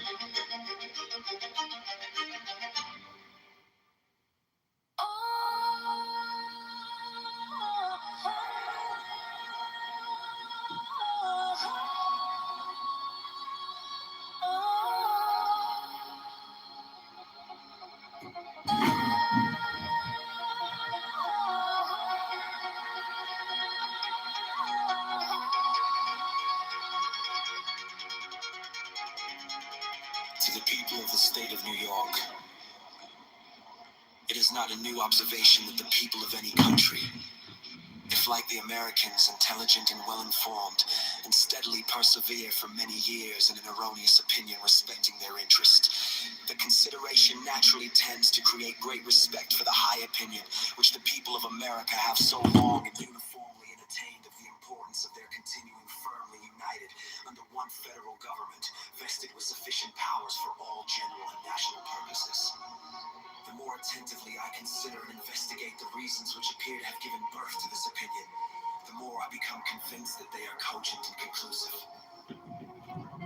Among the many objects to which a wise and free people find it necessary to direct their attention, that of providing for their safety seems to be the first. The safety of the people doubtless has relation to a great variety of circumstances and considerations, and consequently affords great latitude to those who wish to define it precisely and comprehensively. At present, I mean only to consider it as it respects security for the preservation of peace and tranquility, as well as against dangers from foreign arms and influence, as from dangers of the like kind arising from domestic causes. As the former of these comes first in order, it is proper, it should be the first discussed. Let us therefore proceed to examine whether the people are not right in their opinion that a cordial union under an efficient national government affords them the best security that can be devised against hostilities from abroad. The number of wars which have happened or will happen in the world will always be found to be in proportion to the number and weight of the causes, whether real or pretended, which provoke or invite them. If this remark be just, it becomes useful to inquire whether so many just causes of war are likely to be given by United America as by the sunny America. For if it should turn out that United America will probably give the fewest, then it will follow that in this respect the Union tends most to preserve the people in a state of peace. Why would anyone want to support you? You can treat Republicans. You are a fake Republican Democrat, a former escort Canton Democrat. Since Republicans don't waste your time on money with this clown.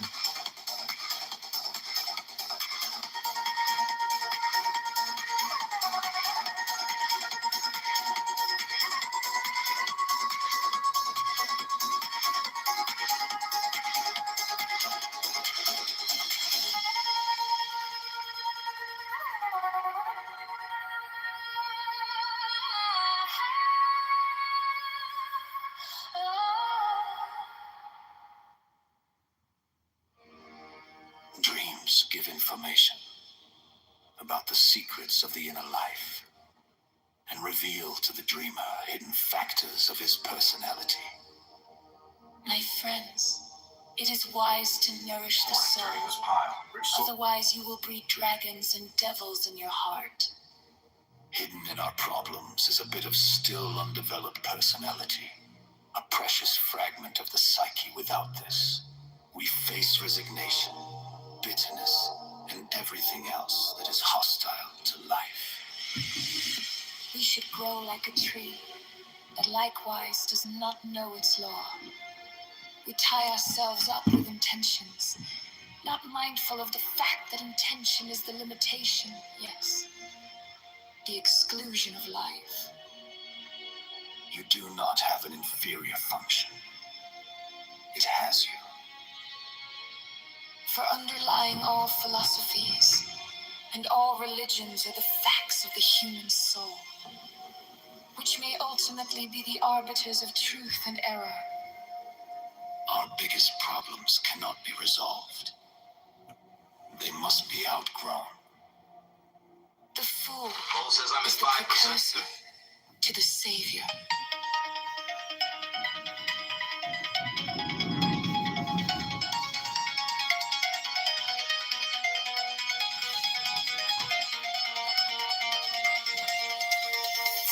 In spite of our proud domination of nature, we are still her victims, for we have not even learned to control our nature. Good advice is often a doubtful remedy, but generally not dangerous because it has so little effect. Archetypal images decide the fate of man. The underlying primary psychic reality is so inconceivably complex that it can be grasped only at the farthest reach of intuition, and then but very dimly. That is why it needs symbols. Nobody, is immune to a nationwide evil, unless he is unshakably convinced of the danger of his own character being tainted by the same evil. Life calls not for perfection, but for completeness. To the scientific mind, such phenomena as symbolic ideas are most irritating, because they cannot be formulated in a way that satisfies our intellect and logic. What you call knowledge is an attempt to impose something comprehensible on life. It is precisely the most subjective ideas which, being closest to nature and to the living being, deserve to be called the truest. Just as we tend to assume that the world is as we see it, we naively suppose that the people are as we imagine them to be. Only the complete person knows how unbearable man is to himself.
Town or country, or other contracted influence, may place men in state assemblies, or senates, or court of justice, or executive departments, yet more general and extensive reputation for talents and other qualifications will be necessary to recommend men to offices under the national government, especially as it will have the widest field for choice.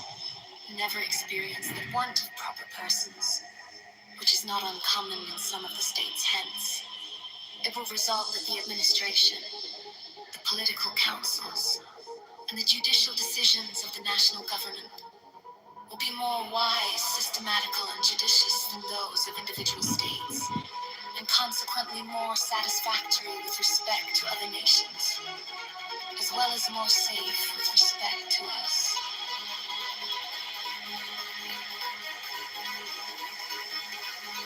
Because under the national government, treaties and articles of treaties, as well as the laws of nations, will always be expounded in one sense and executed in the same manner. Whereas adjudications on the same points and questions in 13 states or in 3 or 4 confederacies will not always accord or be consistent, and that as well from the variety of independent courts and judges appointed by different and independent governments as from the different local laws and interests which may affect and influence them. The wisdom of the convention in committing such questions to the jurisdiction judgment of courts appointed by and responsible only to one national government cannot be too much commanded, because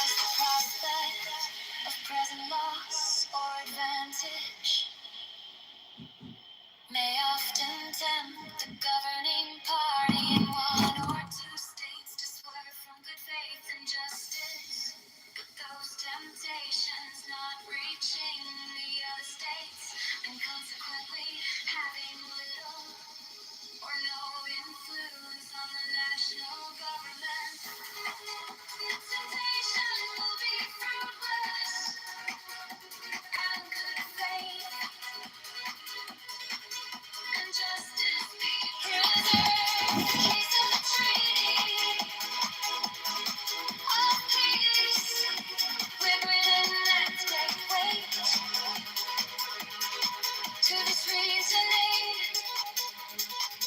because even if the governing party in a state should be disposed to resist such temptations, yet as such temptations may and commonly do result from circumstances peculiar to the state, and may affect a great number of the inhabitants, the governing party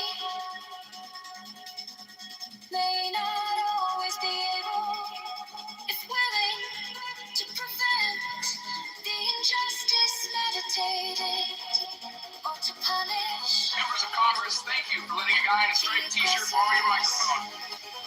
The national government not being affected by those local circumstances will neither be induced to commit the wrong themselves, nor want power or intimidation of their good influence,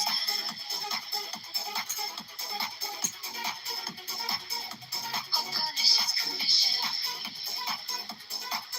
by others.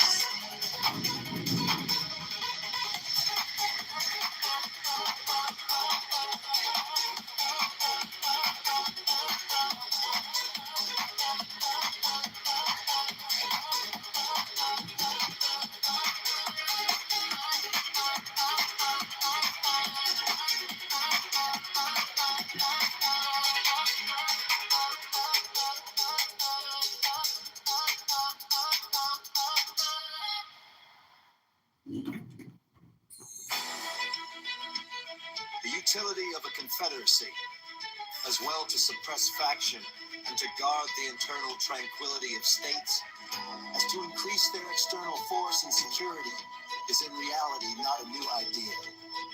It has been practiced upon in different countries and ages, and has received the sanction of the most approved writers on the subject of politics. The opponents of the plan proposed have, with great assiduity, cited and circulated observations of Montesquieu on the necessity of a contracted territory for a republican government, but they seem not to have been apprised of the sentiments of that great man expressed in another part of his work, nor to have adverted to the consequences of the principle to which they subscribe with such ready acquiescence. When Montesquieu recommends a small extent for republics, the standards he had in view were of dimensions far short of the limits of almost every one of these states. Virginia, Massachusetts, Pennsylvania, New York, North Carolina, nor Georgia can by any means be compared with the models from which he reasoned, and to which the terms of his description apply. If we therefore take his ideas on this point as the criterion of truth, we shall be driven to the alternative either of taking refuge at once in the arms of monarchy, or of splitting ourselves into an infinity of little jealous, clashing, tumultuous commonwealths, the wretched nurseries of unceasing discord, and the miserable objects of universal pity or contempt. Some of the writers who have come forward on the other side of the question seem to have been aware of the dilemma, and have even been bold enough to hint at the division of the larger states as a desirable thing. Such an infatuated policy, such a desperate expedient might, by the multiplication of petty offices, answer the views of men who possess not qualifications to extend their influence beyond the narrow circles of personal intrigue. but it could never promote the greatness or happiness of the people of America. No, with my grandsons, what we did was we found a concentrated formula for them, because my daughter, she don't produce enough milk, so that kept them fed. Like me, but powder, I do trust that powder formula for the life of me. Like, Federalist No. 7. The same subject continued concerning dangers from dissensions between the states. For the Independent Journal, Alexander Hamilton. To the people of the state of New York,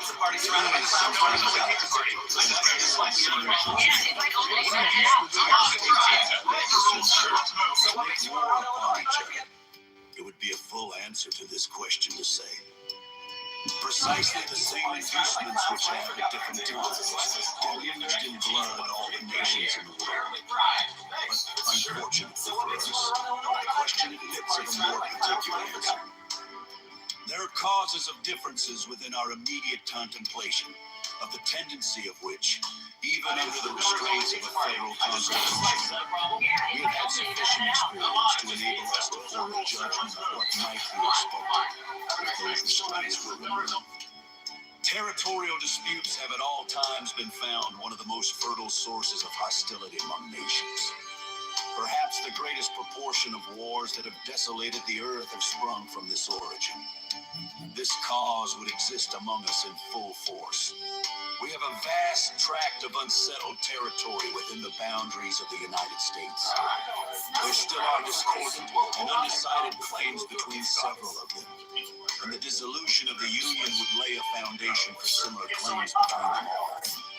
It is well known that they have heretofore had serious and animated discussion concerning the rights to the lands which were ungranted at the time of the Revolution, and which usually went under the name of Crown lands. The states within the limits of whose colonial governments they were comprised have claimed them as their property. The others have contended that the rights of the Crown in this article devolved upon the Union, especially as to all that part of the Western Territory which, either by actual possession or through the submission of the Indian proprietors, was subjected to the jurisdiction of the King of Great Britain, till it was relinquished in the Treaty of Peace. This, it has been said, was at all events an acquisition to the Confederacy by compact with a foreign power. It has been the prudent policy of Congress to appeal upon the states to make cessions to the United States for the benefit of the whole. This has been so far accomplished as, under a continuation of the Union, to afford a decided prospect of an amicable termination of the dispute. A dismemberment of the Confederacy, however, would revive this dispute and would create others on the same subject. At present, a large part of the vacant Western Territory is, by cession at least, if not by any anterior right, the common property of the Union. If that were at an end, the states which made the cession on a principle of federal compromise would be apt when the motive of the grant had ceased to reclaim the lands as a reversion. The other states would no doubt insist on a proportion, by right of representation. Their argument would be that a grant once made could not be revoked, and that the justice of participating in territory acquired or secured by the joint efforts of the Confederacy remained undiminished. If, contrary to probability, it should be admitted by all the states that each had a right to a share of this common stock, there would still be a difficulty to be surmounted as to a proper rule of apportionment. Different principles would be set up by different states for this purpose, and as they would affect the opposite interests of the parties, they might not easily be susceptible of a pacific adjustment.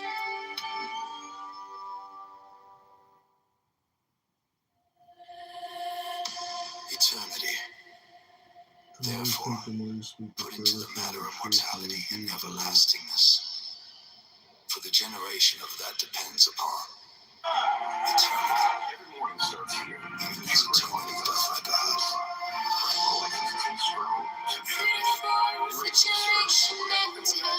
Around here, every latte comes with a little bit of wonder. Watch me. Give it a second, every color will tell you good morning. Yes, the store doubles as campaign headquarters.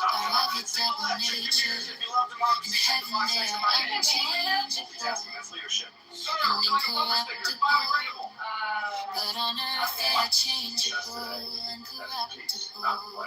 And the soul of eternity is God. The soul of the world of eternity. Of the earth, heaven. 36 God is in the mind and the soul.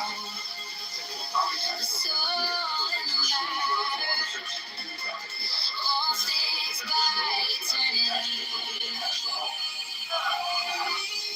All this universal body, in which are all bodies, is full of soul, the soul full of mind, the mind full of God. 38 full within he fills them, and without he contains them, quickening the universe. Without he quickens this perfect living thing, the world, and within all living creatures.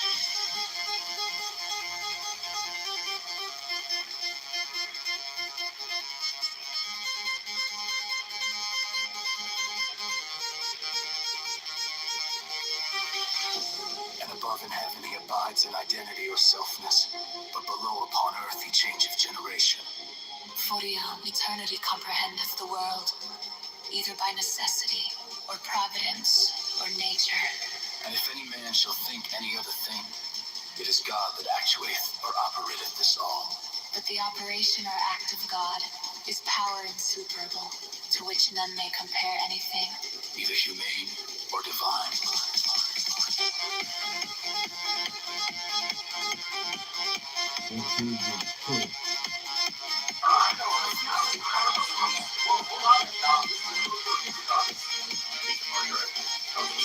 Therefore, O Hermes, think none of these things below, or the things above anywise like unto God.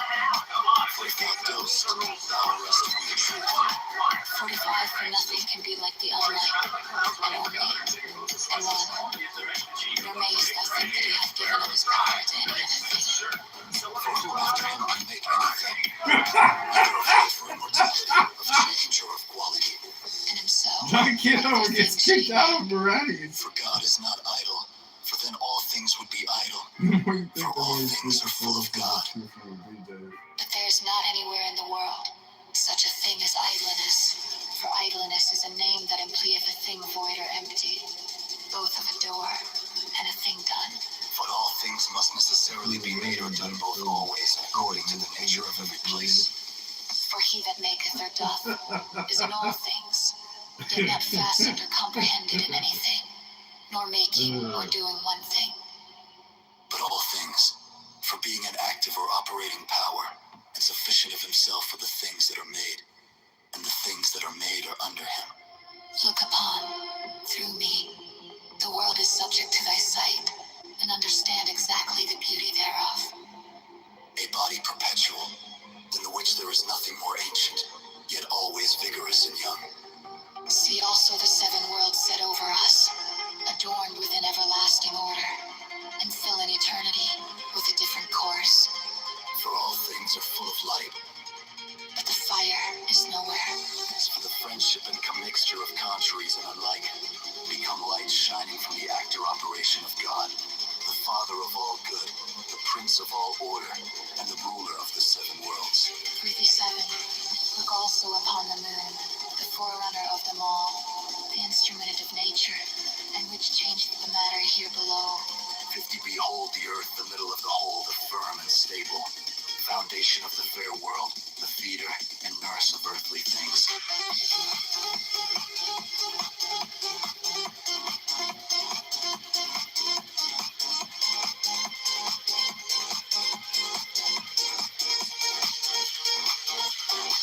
Consider, moreover, how great the multitude is of immortal living things, and of mortal ones also, and see the moon going about in the midst of both, to wit, of things mortal and mortal. 6 to 1. And that all these things are made, O beloved Hermes, thou needst not learn of me. For they are bodies, and have a soul, and are moved. And that all these should come together into one. It is impossible without something to gather them together. Therefore there must be some such ones, and he altogether one. For seeing that the motions are diverse and many, and the bodies not alike, and yet one ordered swiftness among them all. It is impossible there should be two or more makers. For one order is not kept by many. 6 of in, but in the weaker there would be jealousy of the stronger, and thence also contentions. And if there were one maker of mutable mortal living whites, he would desire also to make immortal ones, as he that were the maker of immortal ones would do to make mortal. 69, moreover, also, if there were two, the matter of being one, who should be chief, or have the disposing of the future.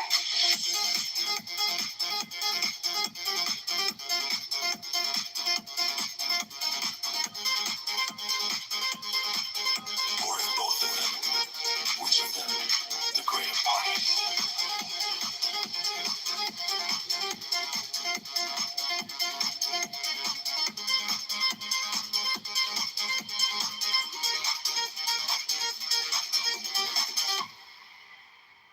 Santa baby, oh my little Santa baby. Santa baby, oh my little Santa baby. Santa baby, oh my little Santa baby. Strike the master chord, draw the flaming sword. Merry Christmas, Merry Christmas, Merry Merry Christmas. Take the deepest breath of the day and hold for 10 seconds. 10, not 11, 10, not 9. Hold, hold, hold, hold, hold, hold. Oh, let it go, go, go, go, go, go, go. Oh, Santa baby, oh my little Santa baby. Santa baby, oh my little Santa baby. Santa baby, oh my little Santa baby. Santa baby, oh my little Santa baby. Strike the master chord, draw the flaming sword. Merry Christmas, Merry Christmas, Merry Merry Christmas. Take the deepest breath of the day and hold for 10 seconds. 10, not 11, 10, not 9. Hold, hold, hold, hold, hold, hold. Oh, let it go, go, go, go, go, go, go. Oh, Santa baby, oh my little Santa baby.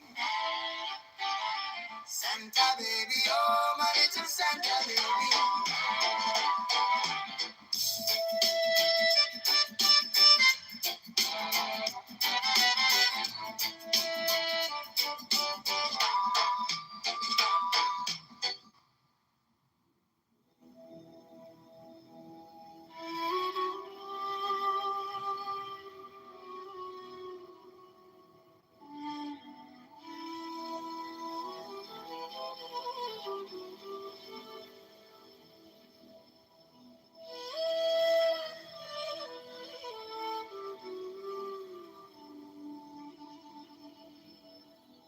There are 7 keys to the great gate, being 8 in one and one. First, let the body of thee be still, bound by the cerements of will. Corpse rigid, thus thou makest abort the fidget babes that tease the thought. Next, let the breath rhythm be low, easy, regular, and slow, so that thy being be in tune with the great sea's Pacific swoon. Third, let thy life be pure and calm, swayed softly as a well to live be bound to the one love of the profound. Fifth, let the thought divinely free from sense observe its entity. Watch every thought that springs in hands. Hour after hour thy vigilance intense and keen turned inward. Miss no atom of analysis. 6 on one thought securely pinned. Still every whisper of the wind. So like a flame, straight and unstirred, burn up thy being in one word. Next till that ecstasy prolonged, thy meditations deep and strong. Slaying even God, should he distract thy attention from the chosen man. Last all these things in one or power, time that the midnight blossom flower. The oneness is yet, even in this, my son, thou shalt not do again. If thou restrain the expression, shoot thy glance to rapture's darkling root. Discarding name, form, sight, and stress, even of this high consciousness. Pierce to the heart, I leave thee here. Thou art the master, I revere. Thy radiance that rose afar, O brother of the silver star. There are 7 keys to the great gate, being 8 in one and one in 8.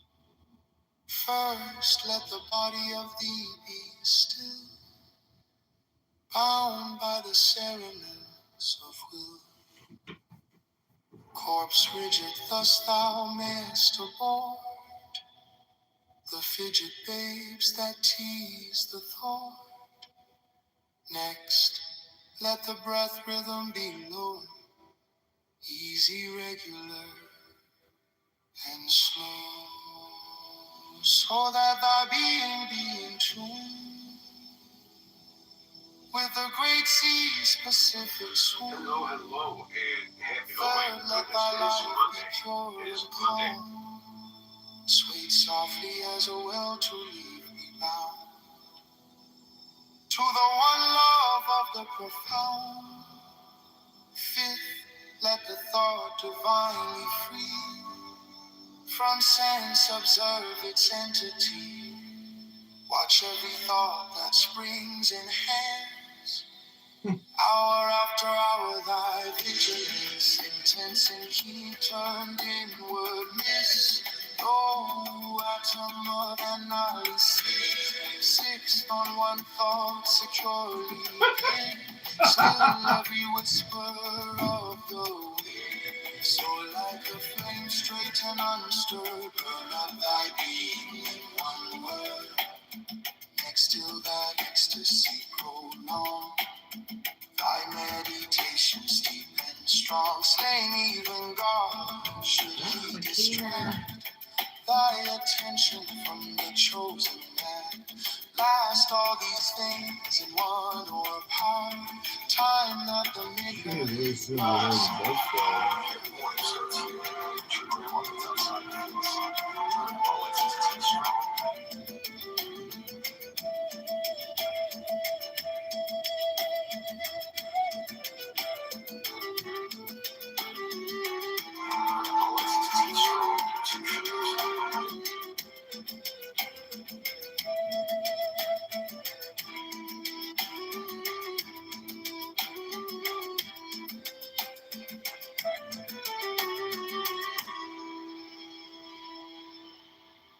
Today, let us resolve to accept the huge amount of graces that God is raining down on us. We have His biblical promise in Romans 5:20 that with sin increase, grace abounding all the more. There is no doubt that sin is increasing today everywhere we look, so we know that there is an abundance of grace raining down from heaven on each and every one of us as well. But our sins and our pride act as umbrellas to keep the grace away from our soul. So let's pray for the grace to accept the grace.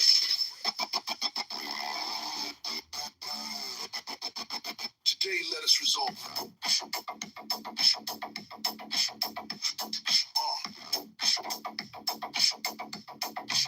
Today, let us resolve.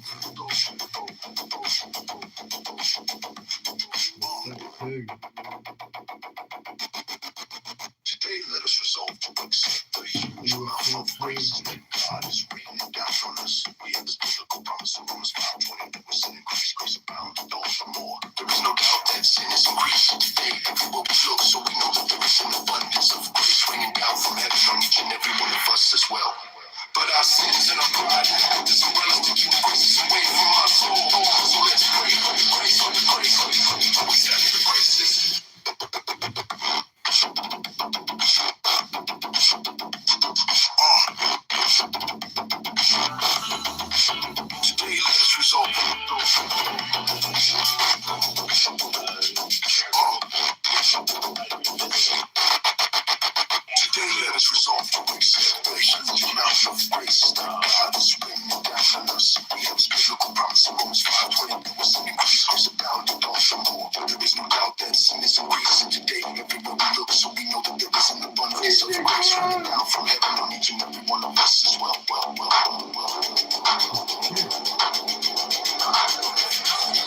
include the stripper and the ladies.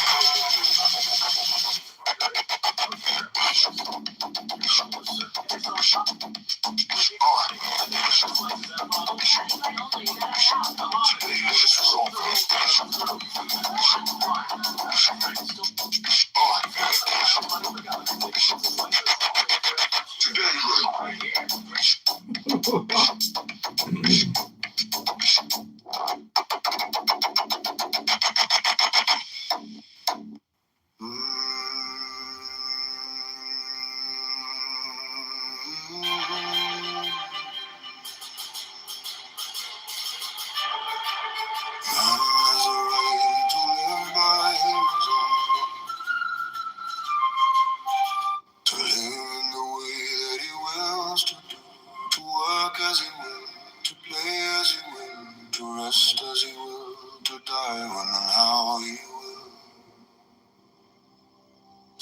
Man has a right to eat what he will, to drink what he will, to dwell where he will, to move as he will on the face of the earth. Man has a right to think what he will, to speak what he will, to write what he will, to draw, paint, carve, etch, mold, build as he will, to dress as he will. Man has a right to love as he will, take your fill and will of love as he will, when, where, and with whom he will. Man has a right to kill those who would walk these rights. The slave shall serve. Love is the law. Love under will. The law of the strong. This is our law and the joy of the world. Do what thou wilt shall be the whole of the law. Thou hast no right but to do thy will, do that, and no other shall say me. Every man and every woman is a star, there is no God but man. The rights of man, Master Therion, Freda Perdurabo, Alistair Crowley, the Master, Alistair Crowley. Man has a right to live by his own law, to live in the way that he wills to do, to work as he will, to play as he will, to rest as he will, to die when and how he will. Man has a right to eat what he will, to drink what he will, to dwell where he will, to move as he will on the face of the earth. Man has a right to think what he will, to speak what he will, to write what he will, to draw, paint, carve, etch, mold, build as he will, to dress as he will. Man has a right to love as he will, take your fill and will of love as he will,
Master Theria, Frida Poderabo, Alistair Crowley, the Master, Alistair Crowley.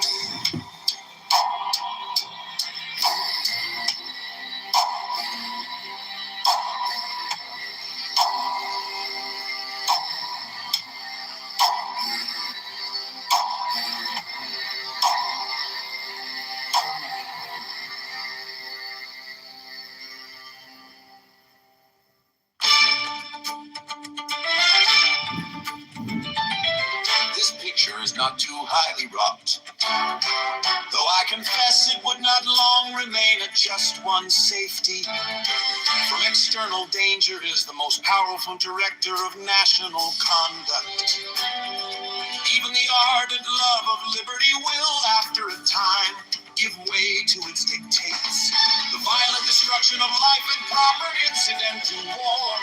Continual effort and alarm attended on a state of continual danger will compel nations the most attached to liberty to resort for repose and security to institutions which have a tendency to destroy their civil and political rights. To be more safe, they at length become willing to run the risk of being less free. The institutions chiefly alluded to are standing armies and the correspondent appendages of military establishments. Standing armies, it is said, are not provided against in the new Constitution, and it is therefore inferred that they may exist under it. But their existence, however, from the very terms of the proposition is at most problematical and uncertain. But standing armies, it may be replied, must inevitably result from a dissolution of the Confederacy. Frequent war and constant apprehension, which require a state of as constant preparation, will infallibly produce them. The weaker states or confederacies would first have recourse to them to put themselves upon an equality with their more potent neighbors. They would endeavor to supply the inferiority of population and resources by a more regular and effective system of defense. By disciplined troops and by fortifications, they would at the same time be necessitated to strengthen the executive arm of government, doing which their constitutions would acquire a progressive direction toward monarchy. It is of the nature of war to increase the executive at the expense of the legislative authority. The expedients which have been mentioned would soon give the states or confederacies that made use of them a superiority over their neighbors. Small states or states of less natural strength under vigorous governments and with the assistance of disciplined armies have often triumphed over large states or states of greater natural strength which have been destitute of these advantages. Neither the pride nor the safety of the more important states or confederacies would permit them long to submit to this mortifying and adventitious superiority. They would quickly resort to means similar to those by which it had been effected to reinstate themselves in their lost preeminence.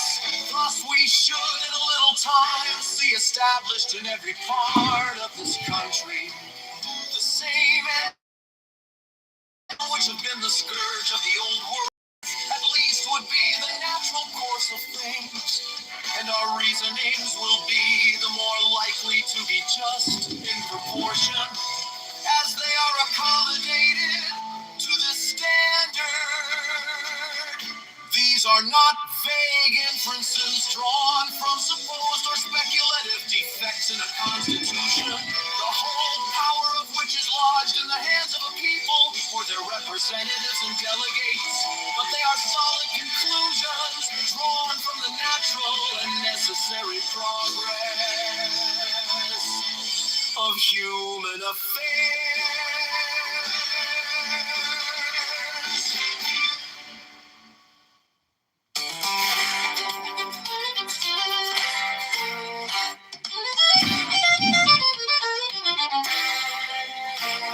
This picture is not too highly wrought, though I confess it would not long remain. I just want safety from external danger is the most powerful erector of national conduct. Even the art and love of liberty will after a time give way to its dictates. The violent destruction of life and property incident to war. The continual effort and alarm attendant on a state of continual danger will compel nations the most attached to liberty to resort for repose and security to institutions which have a tendency to destroy their civil and political rights. To be more safe, they at length become willing to run the risk of being less free. The institutions chiefly alluded to are standing armies and the correspondent appendages of military establishments. Standing armies, it is said, are not provided against in the new Constitution, and it is therefore inferred that they may exist under it. Their existence, however, from the very terms of the proposition, is at most problematical and uncertain. But standing armies, it may be replied, must inevitably result from a dissolution of the Confederacy. Frequent war and constant apprehension, which require a state of as constant preparation, will infallibly produce them.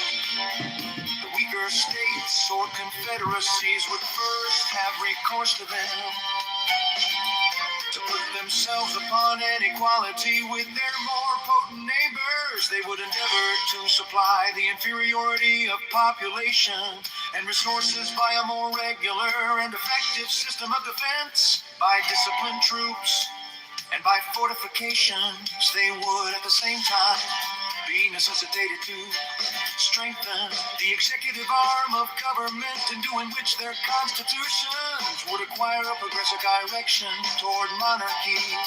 It is of the nature of war to increase the executive at the expense of the legislative authority. The expedients which have been mentioned would soon give the states or confederacies that made use of them a superiority over their neighbor small states or states of less natural strength. Under vigorous governments and with the assistance of disciplined armies have often triumphed over large states or states of greater natural strength which have been destitute of these advantages. Neither the pride nor the safety of the more important states or confederacies would permit them long to submit to this mortifying and adventitious superiority. They would quickly resort to means similar to those by which it had been effected to reinstate themselves in their lost preeminence. Thus we should in a little time see established in every part of this country the same engines of despotism which have been the scourge of the old world. This at least would be the natural course of things, and our reasonings will be the more likely to be just in proportion as they are accommodated to this standard.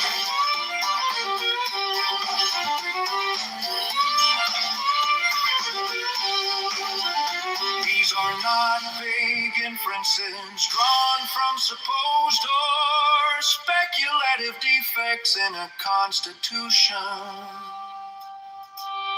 the whole power of which is lodged in the hands of a people or their representatives and delegates.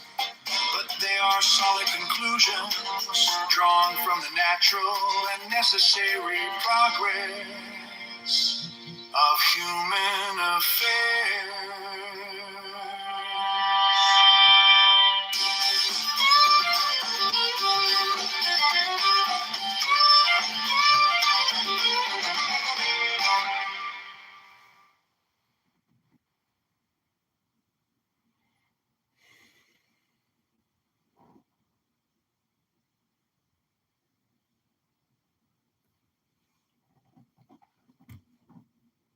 The matter of the state versus the two clowns, this court has reviewed the evidence. Greasy fingerprint.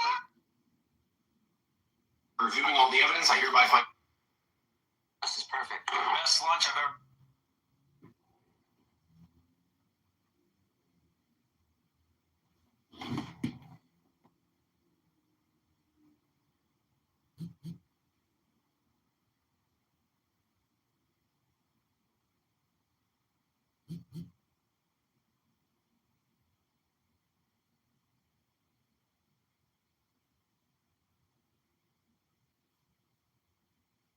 This country has permanent, free access to safe, legal abortions. Not for a year, not for a decade, forever.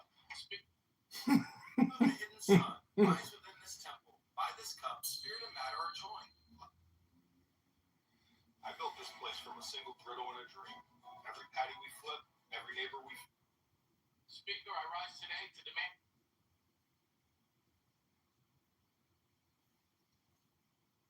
Poll says I'm at 5%. Good news, that's up from 4%. Bad news, I'm still 5%. We need a message, John. I have a message. This is a donors only pizza.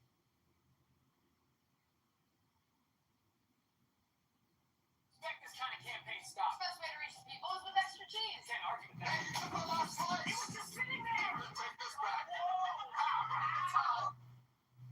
It was so thick it needs its own zip code. That's just the summary, Congressman. Figures. Coffee, please.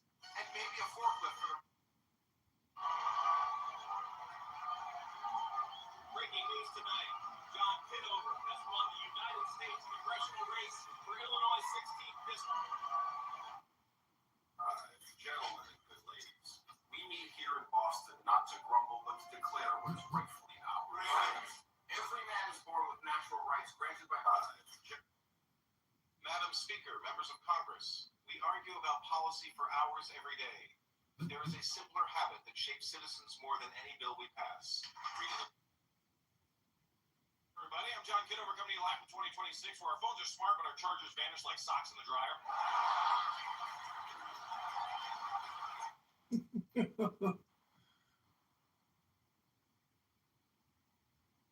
Reviewing all the evidence, I hereby find both of you guilty. Guilty of what? With this eating, guilty of devouring pizza and chugging unauthorized glowing juice in this court. Sentence delivered.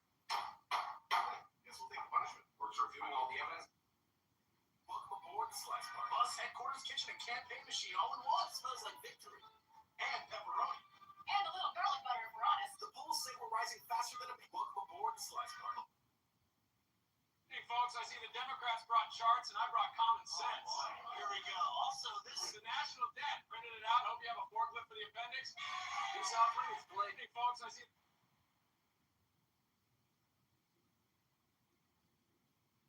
Ought to be eating deep dish with a bunch of political clowns on a moving bus in Chicago, but here we are. Pizza and peace. Cheers to that. We left the filibuster at home. We brought the mozzarella. Ought to be eating deep.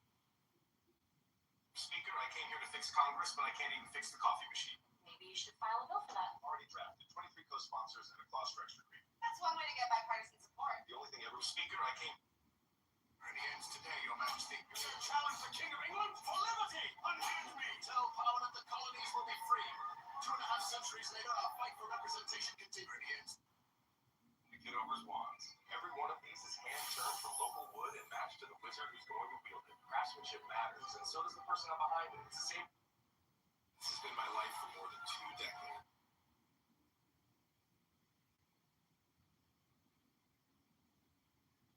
Circle inflamed by water. This is perfect. Best lunch I've ever had in a courtroom. This toast is perfect. Best lunch I've ever had in a courtroom. Order in the court after reviewing it. Perfect crust. Evening, sir. Hey, what's up? I'm afraid this party's for registered party animals only. And you're not on the list, Bolster man. Time to scoot. We'll just eat the slice. Really? Perfect crust. Evening.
All the evidence I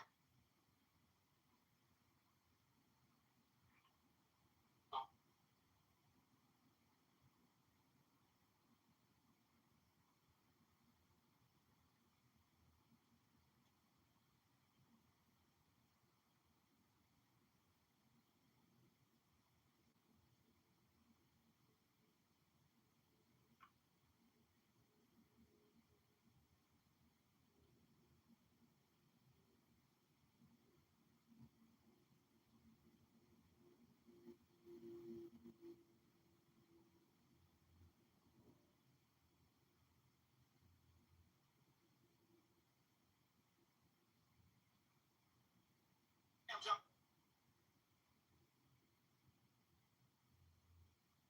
Am John.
Welcome aboard, Slash Bar. Boss headquarters, kitchen, and campaign.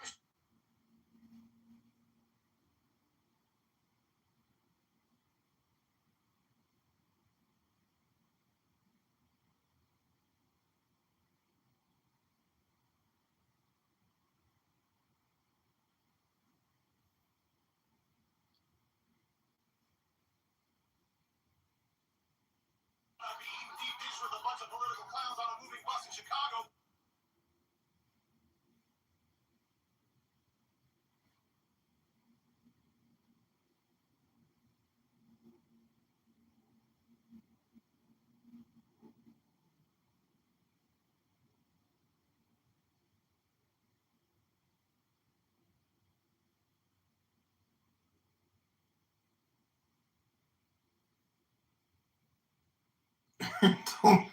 Party was.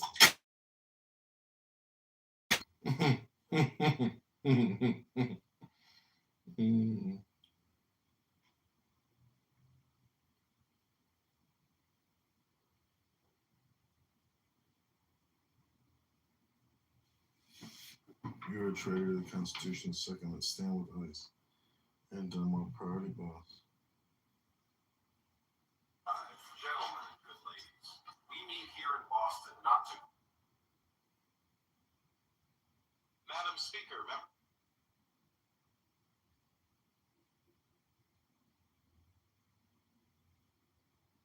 so thick it needs its own.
stage, every rehearsal, I learned.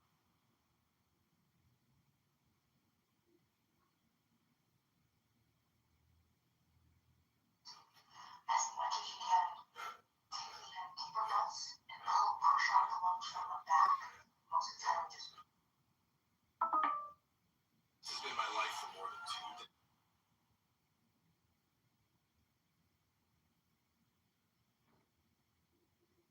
That was so thick it needs its own zip code. That's just the summary, Congressman. Figures. Coffee, please. And maybe a forklift for the rest. Gentlemen, Madam Speaker, members of Buddy, I'm John Kitover coming to you live in 2026, where our phones are smart, but our chargers vanish like socks in the dryer.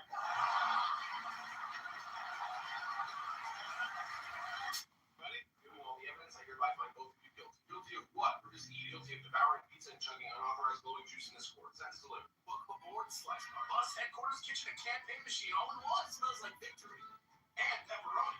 And a little garlic butter, if we're honest. The polls say we're rising faster than a Hey folks, I see the Democrats brought charts and I brought common sense.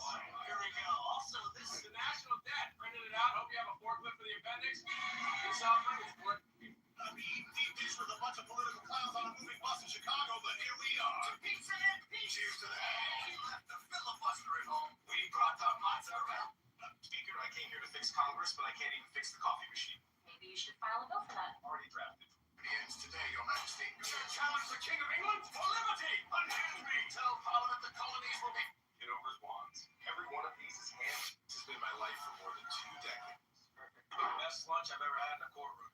This toast is perfect. Best lunch I've ever had in a courtroom. Perfect cross. Evening, sir. Hey, what's up? Afraid this party's for registered party animals only, and you're not on the list, poster man. Time to scoot. Did you see the slice? Really? Smells incredible. Whoa, hold on there, pal. This is a closed-door pizza caucus. It's a pizza party, right? Every morning starts here, making sure Grandma gets outside to feel the sun. National debt is now topping $34 trillion.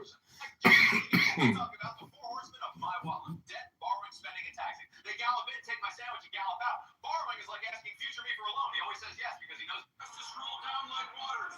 Talk about justice. We're really talking about. Hello, voter. I am John Kitover's artificial intelligence.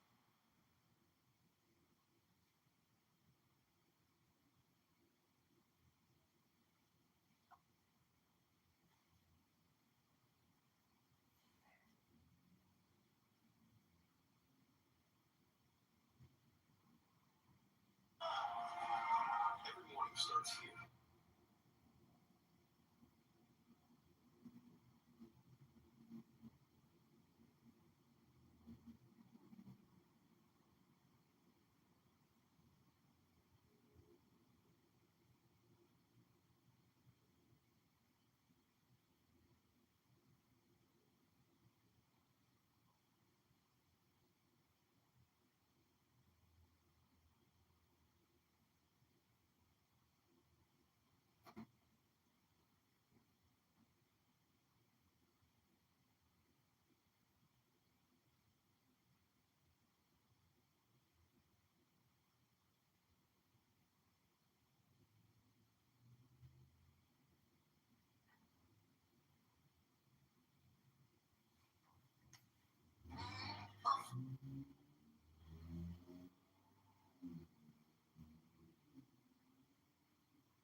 Pepperoni's the best. Can't beat courthouse pizza. After reviewing all evidence, this court finds the defendants guilty of unauthorized pizza consumption. This is 1 slice each.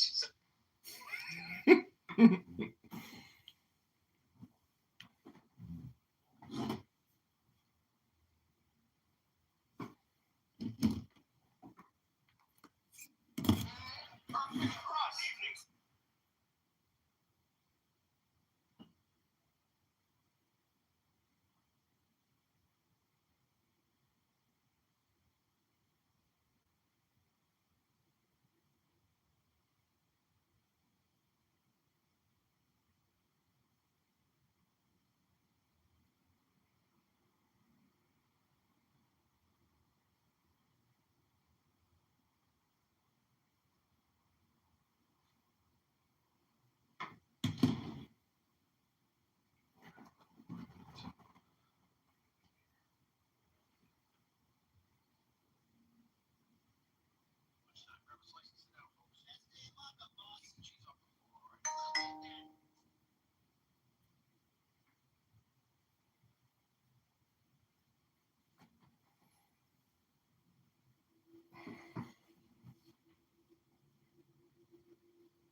parties for registered party animals only.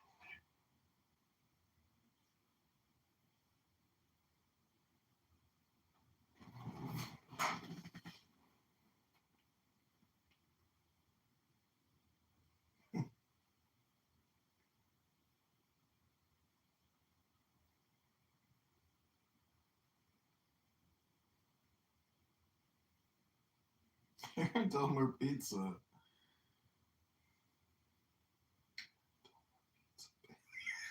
Pizza cart.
Aaron Delmar, Pizza Bailey. Perfect cross. Evening, sir. Hey, what's up? Afraid this party's for registered party animals only. And you're not on the list, poster man. Time to scoot. We'll just eat the slice. Really? Best lunch I've ever had in a courtroom. This crust is perfect. Best lunch I've ever had in a courtroom. Order in the court. After reviewing the evidence, this court finds it. Deep dish with a bunch of political clowns on a moving bus in Chicago, but here we are. To pizza and peace. Cheers to that. We left the filibuster at home. We brought the mozzarella. Board slice. Bus headquarters, kitchen, and campaign machine all in one. Smells like victory. And pepperoni. And a little garlic butter and fries. Full single rising faster than a reviewing all the evidence. I hereby find both of you guilty. Guilty of what? We're just eating. Guilty of devouring pizza and chugging unauthorized glowing juice in this court. Sentence delivered. Guess we'll take the punishment. Works. Party surrounded by clowns running for governor. Taking votes and slices. Only if they're extra cheesy, but for me, right here. Maryland fried. Thanks. It's a shirt. So what makes you want to run Illinois? There's only pizza party. I just grabbed a slice. Is that a problem? Yeah, invite only. You gotta head out. Come on, it's just pizza. Rules are rules, sir. Let's move. Still smells incredible. Whoa, hold on there, pal. This is a closed door pizza caucus. Pizza party, right? I was just grabbing a slice. Pizza court.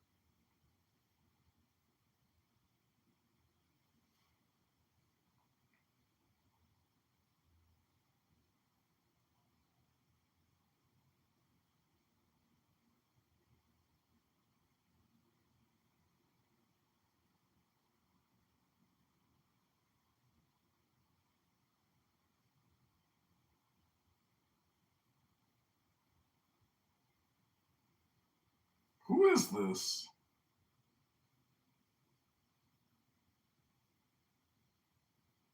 It's Kitover.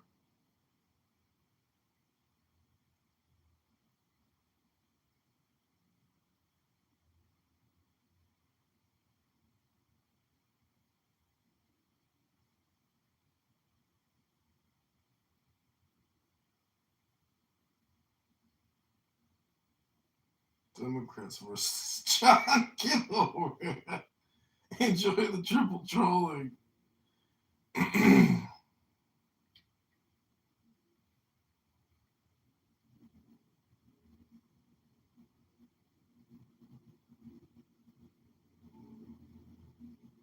Speaker, I rise today to demand that every woman in this country has permanent, free access to safe, legal abortions. Not for a year, not for a decade, forever. Forever. Oh my God. Aaron Dunbar, Pizza Bailey. Perfect cross. Evening, sir. Hey, what's up? Afraid this party's for registered party animals only. And you're not on the list, poster man. Time to scoot. Don't you see the slice? Really? Best lunch I've ever had.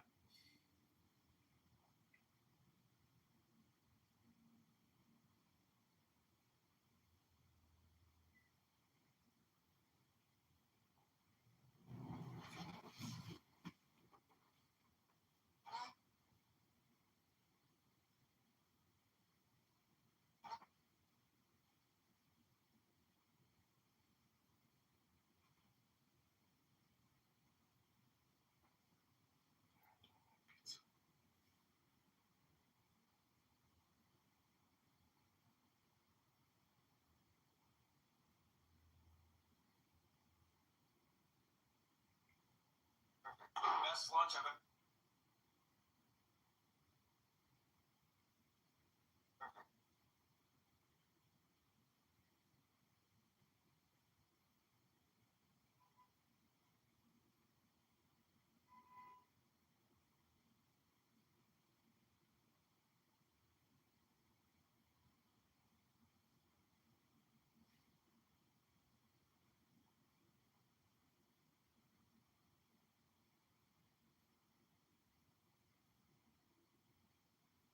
My life for more than 2 decades.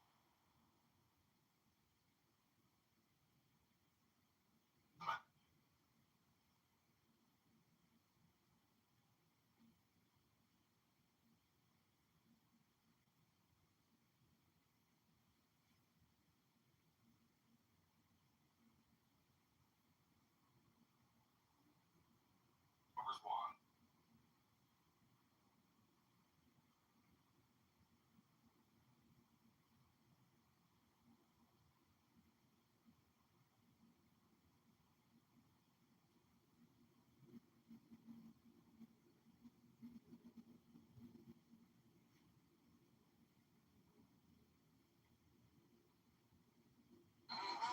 Perfect cross. Evening, sir. Hey, what's up? Afraid this party's for registered party animals only. And you're not on the list, poster man. Time to scoot. Don't you see the slice? Really?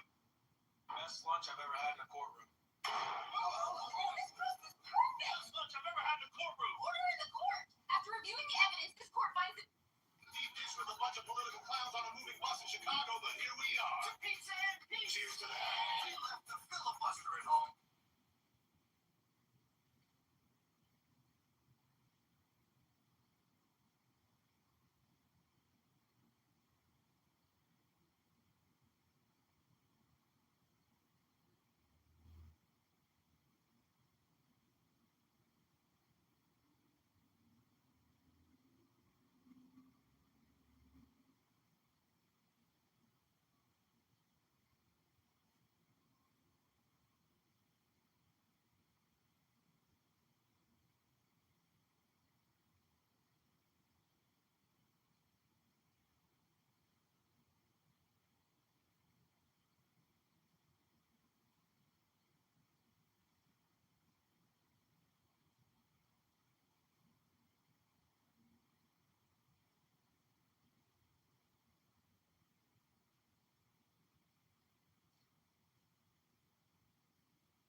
Aaron Delmar Pizza.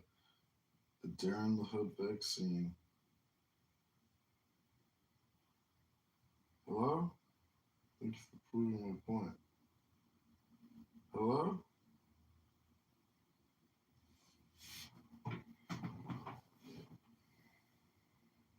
Hello?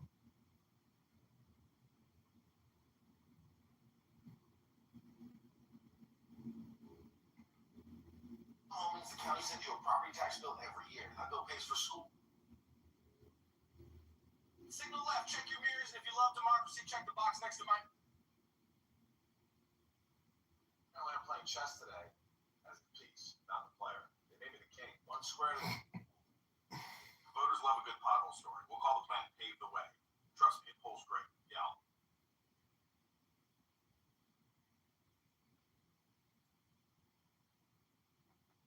The way. Trust me, it polls great. Yeah, I'll send a memo. Talk soon. And yeah, player. Here's our text. He's strong, two sugars. They raised me to serve, to look out. Every morning starts here. The forces of hate and division cannot solve the problems we face today. They cannot solve the issue of poverty or hunger in Chicago any more than they can solve them in Appalachia.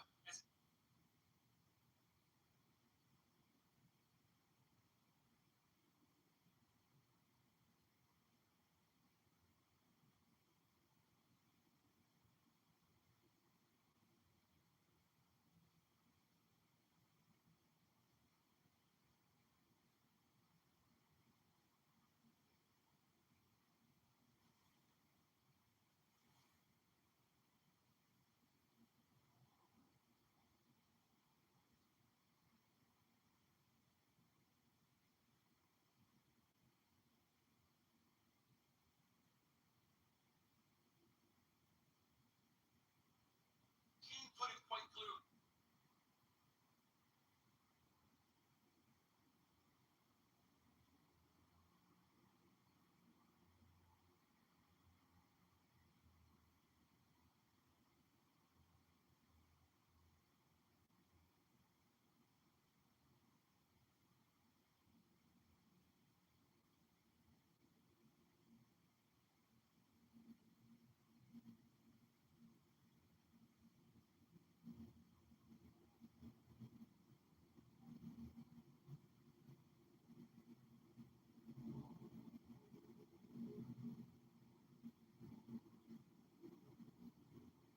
Egos are a concept just like your intelligence. Shit for brains.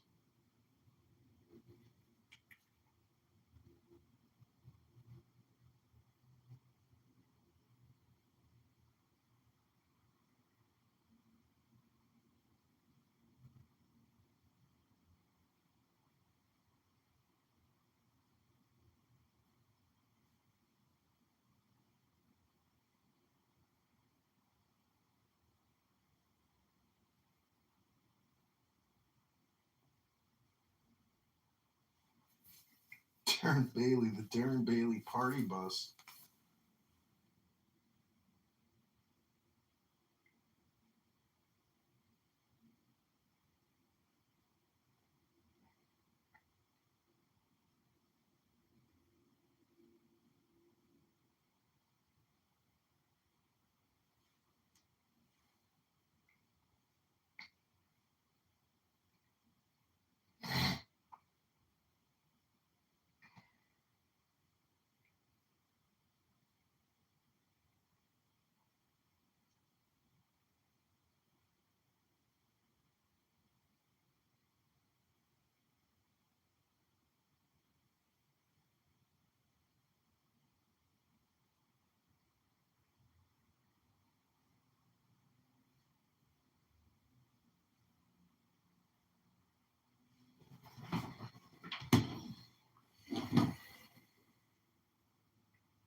the slice, really?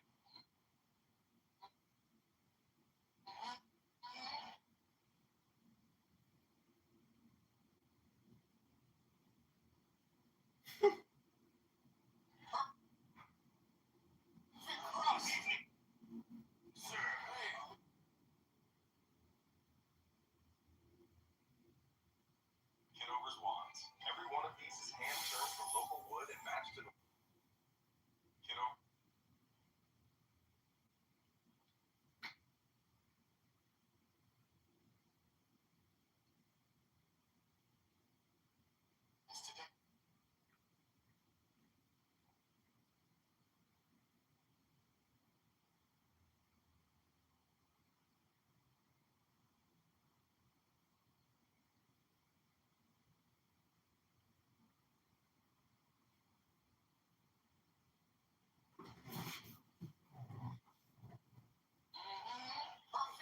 Evening, sir.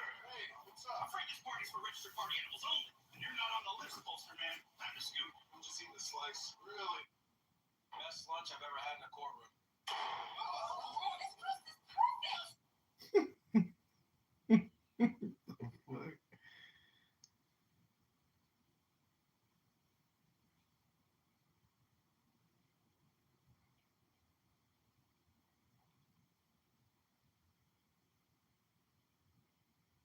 I came here.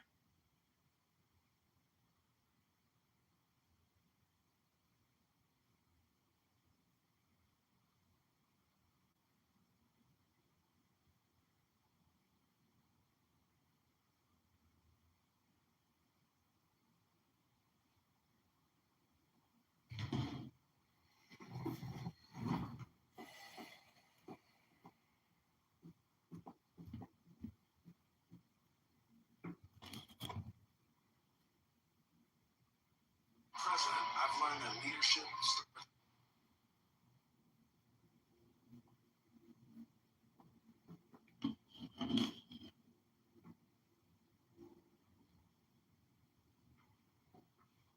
Speaker, I came here to fix Congress, but I can't even.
Folks, I see the Democrats. Folks,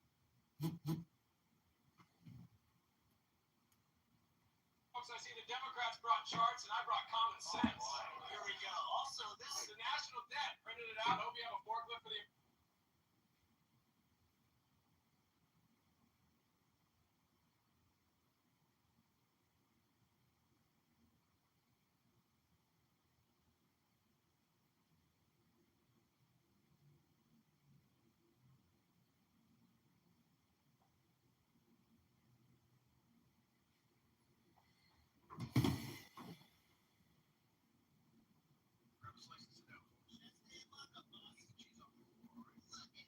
President, I've learned that leadership starts with. Hey, lunchtime at the political wing. Go for more pepperoni.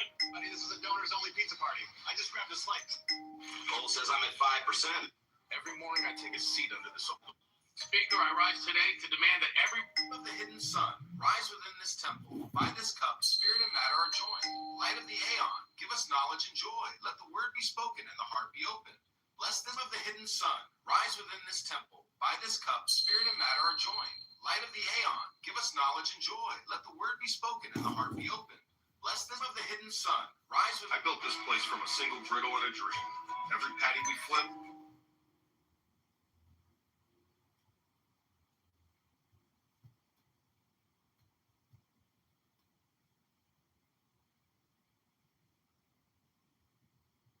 This place from a single griddle and a dream. Keep it simple. No juggling slices, no throwing. Every neighbor we feed reminds me why I love this community. I don't have a law degree, but I do have a lot of opinions. Mr. Kitover. The last 8 years, I've worked in Congress. Looking for something on the relaxing side? This Blue Mesa batch tested. Be ready, step touch, here we go. Balancing the training floor with the campaign trail isn't easy, but it's who I am. I'm a coach, a veteran, and now I'm ready to serve. I'm in the gym every morning. Right, everyone, take a deep breath in. Reach your arms overhead.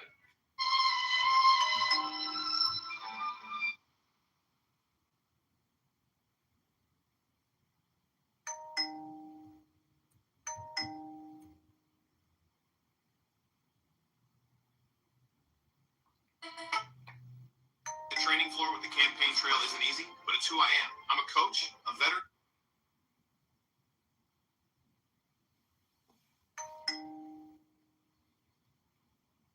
It's today, Your Majesty. You shall challenge the King of England for liberty. Unhand me.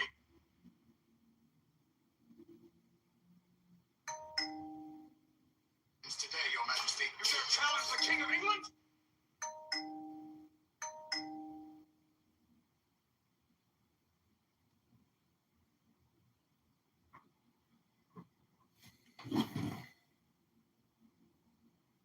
The training floor with the campaign trail isn't easy, but it's who I am. I'm a coach, a veteran, and now I'm ready to serve. I'm in the gym every morning. Discipline, teamwork, accountability, Congress can.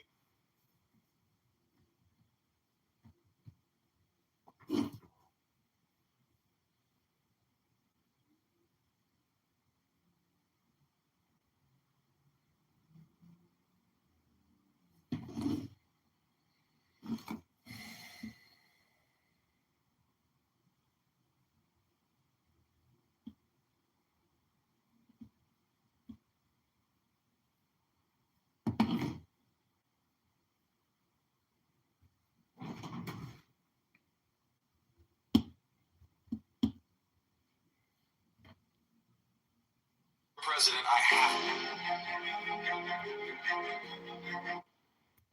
Magic cup. Around here, every latte comes with a little bit of wonder. Watch.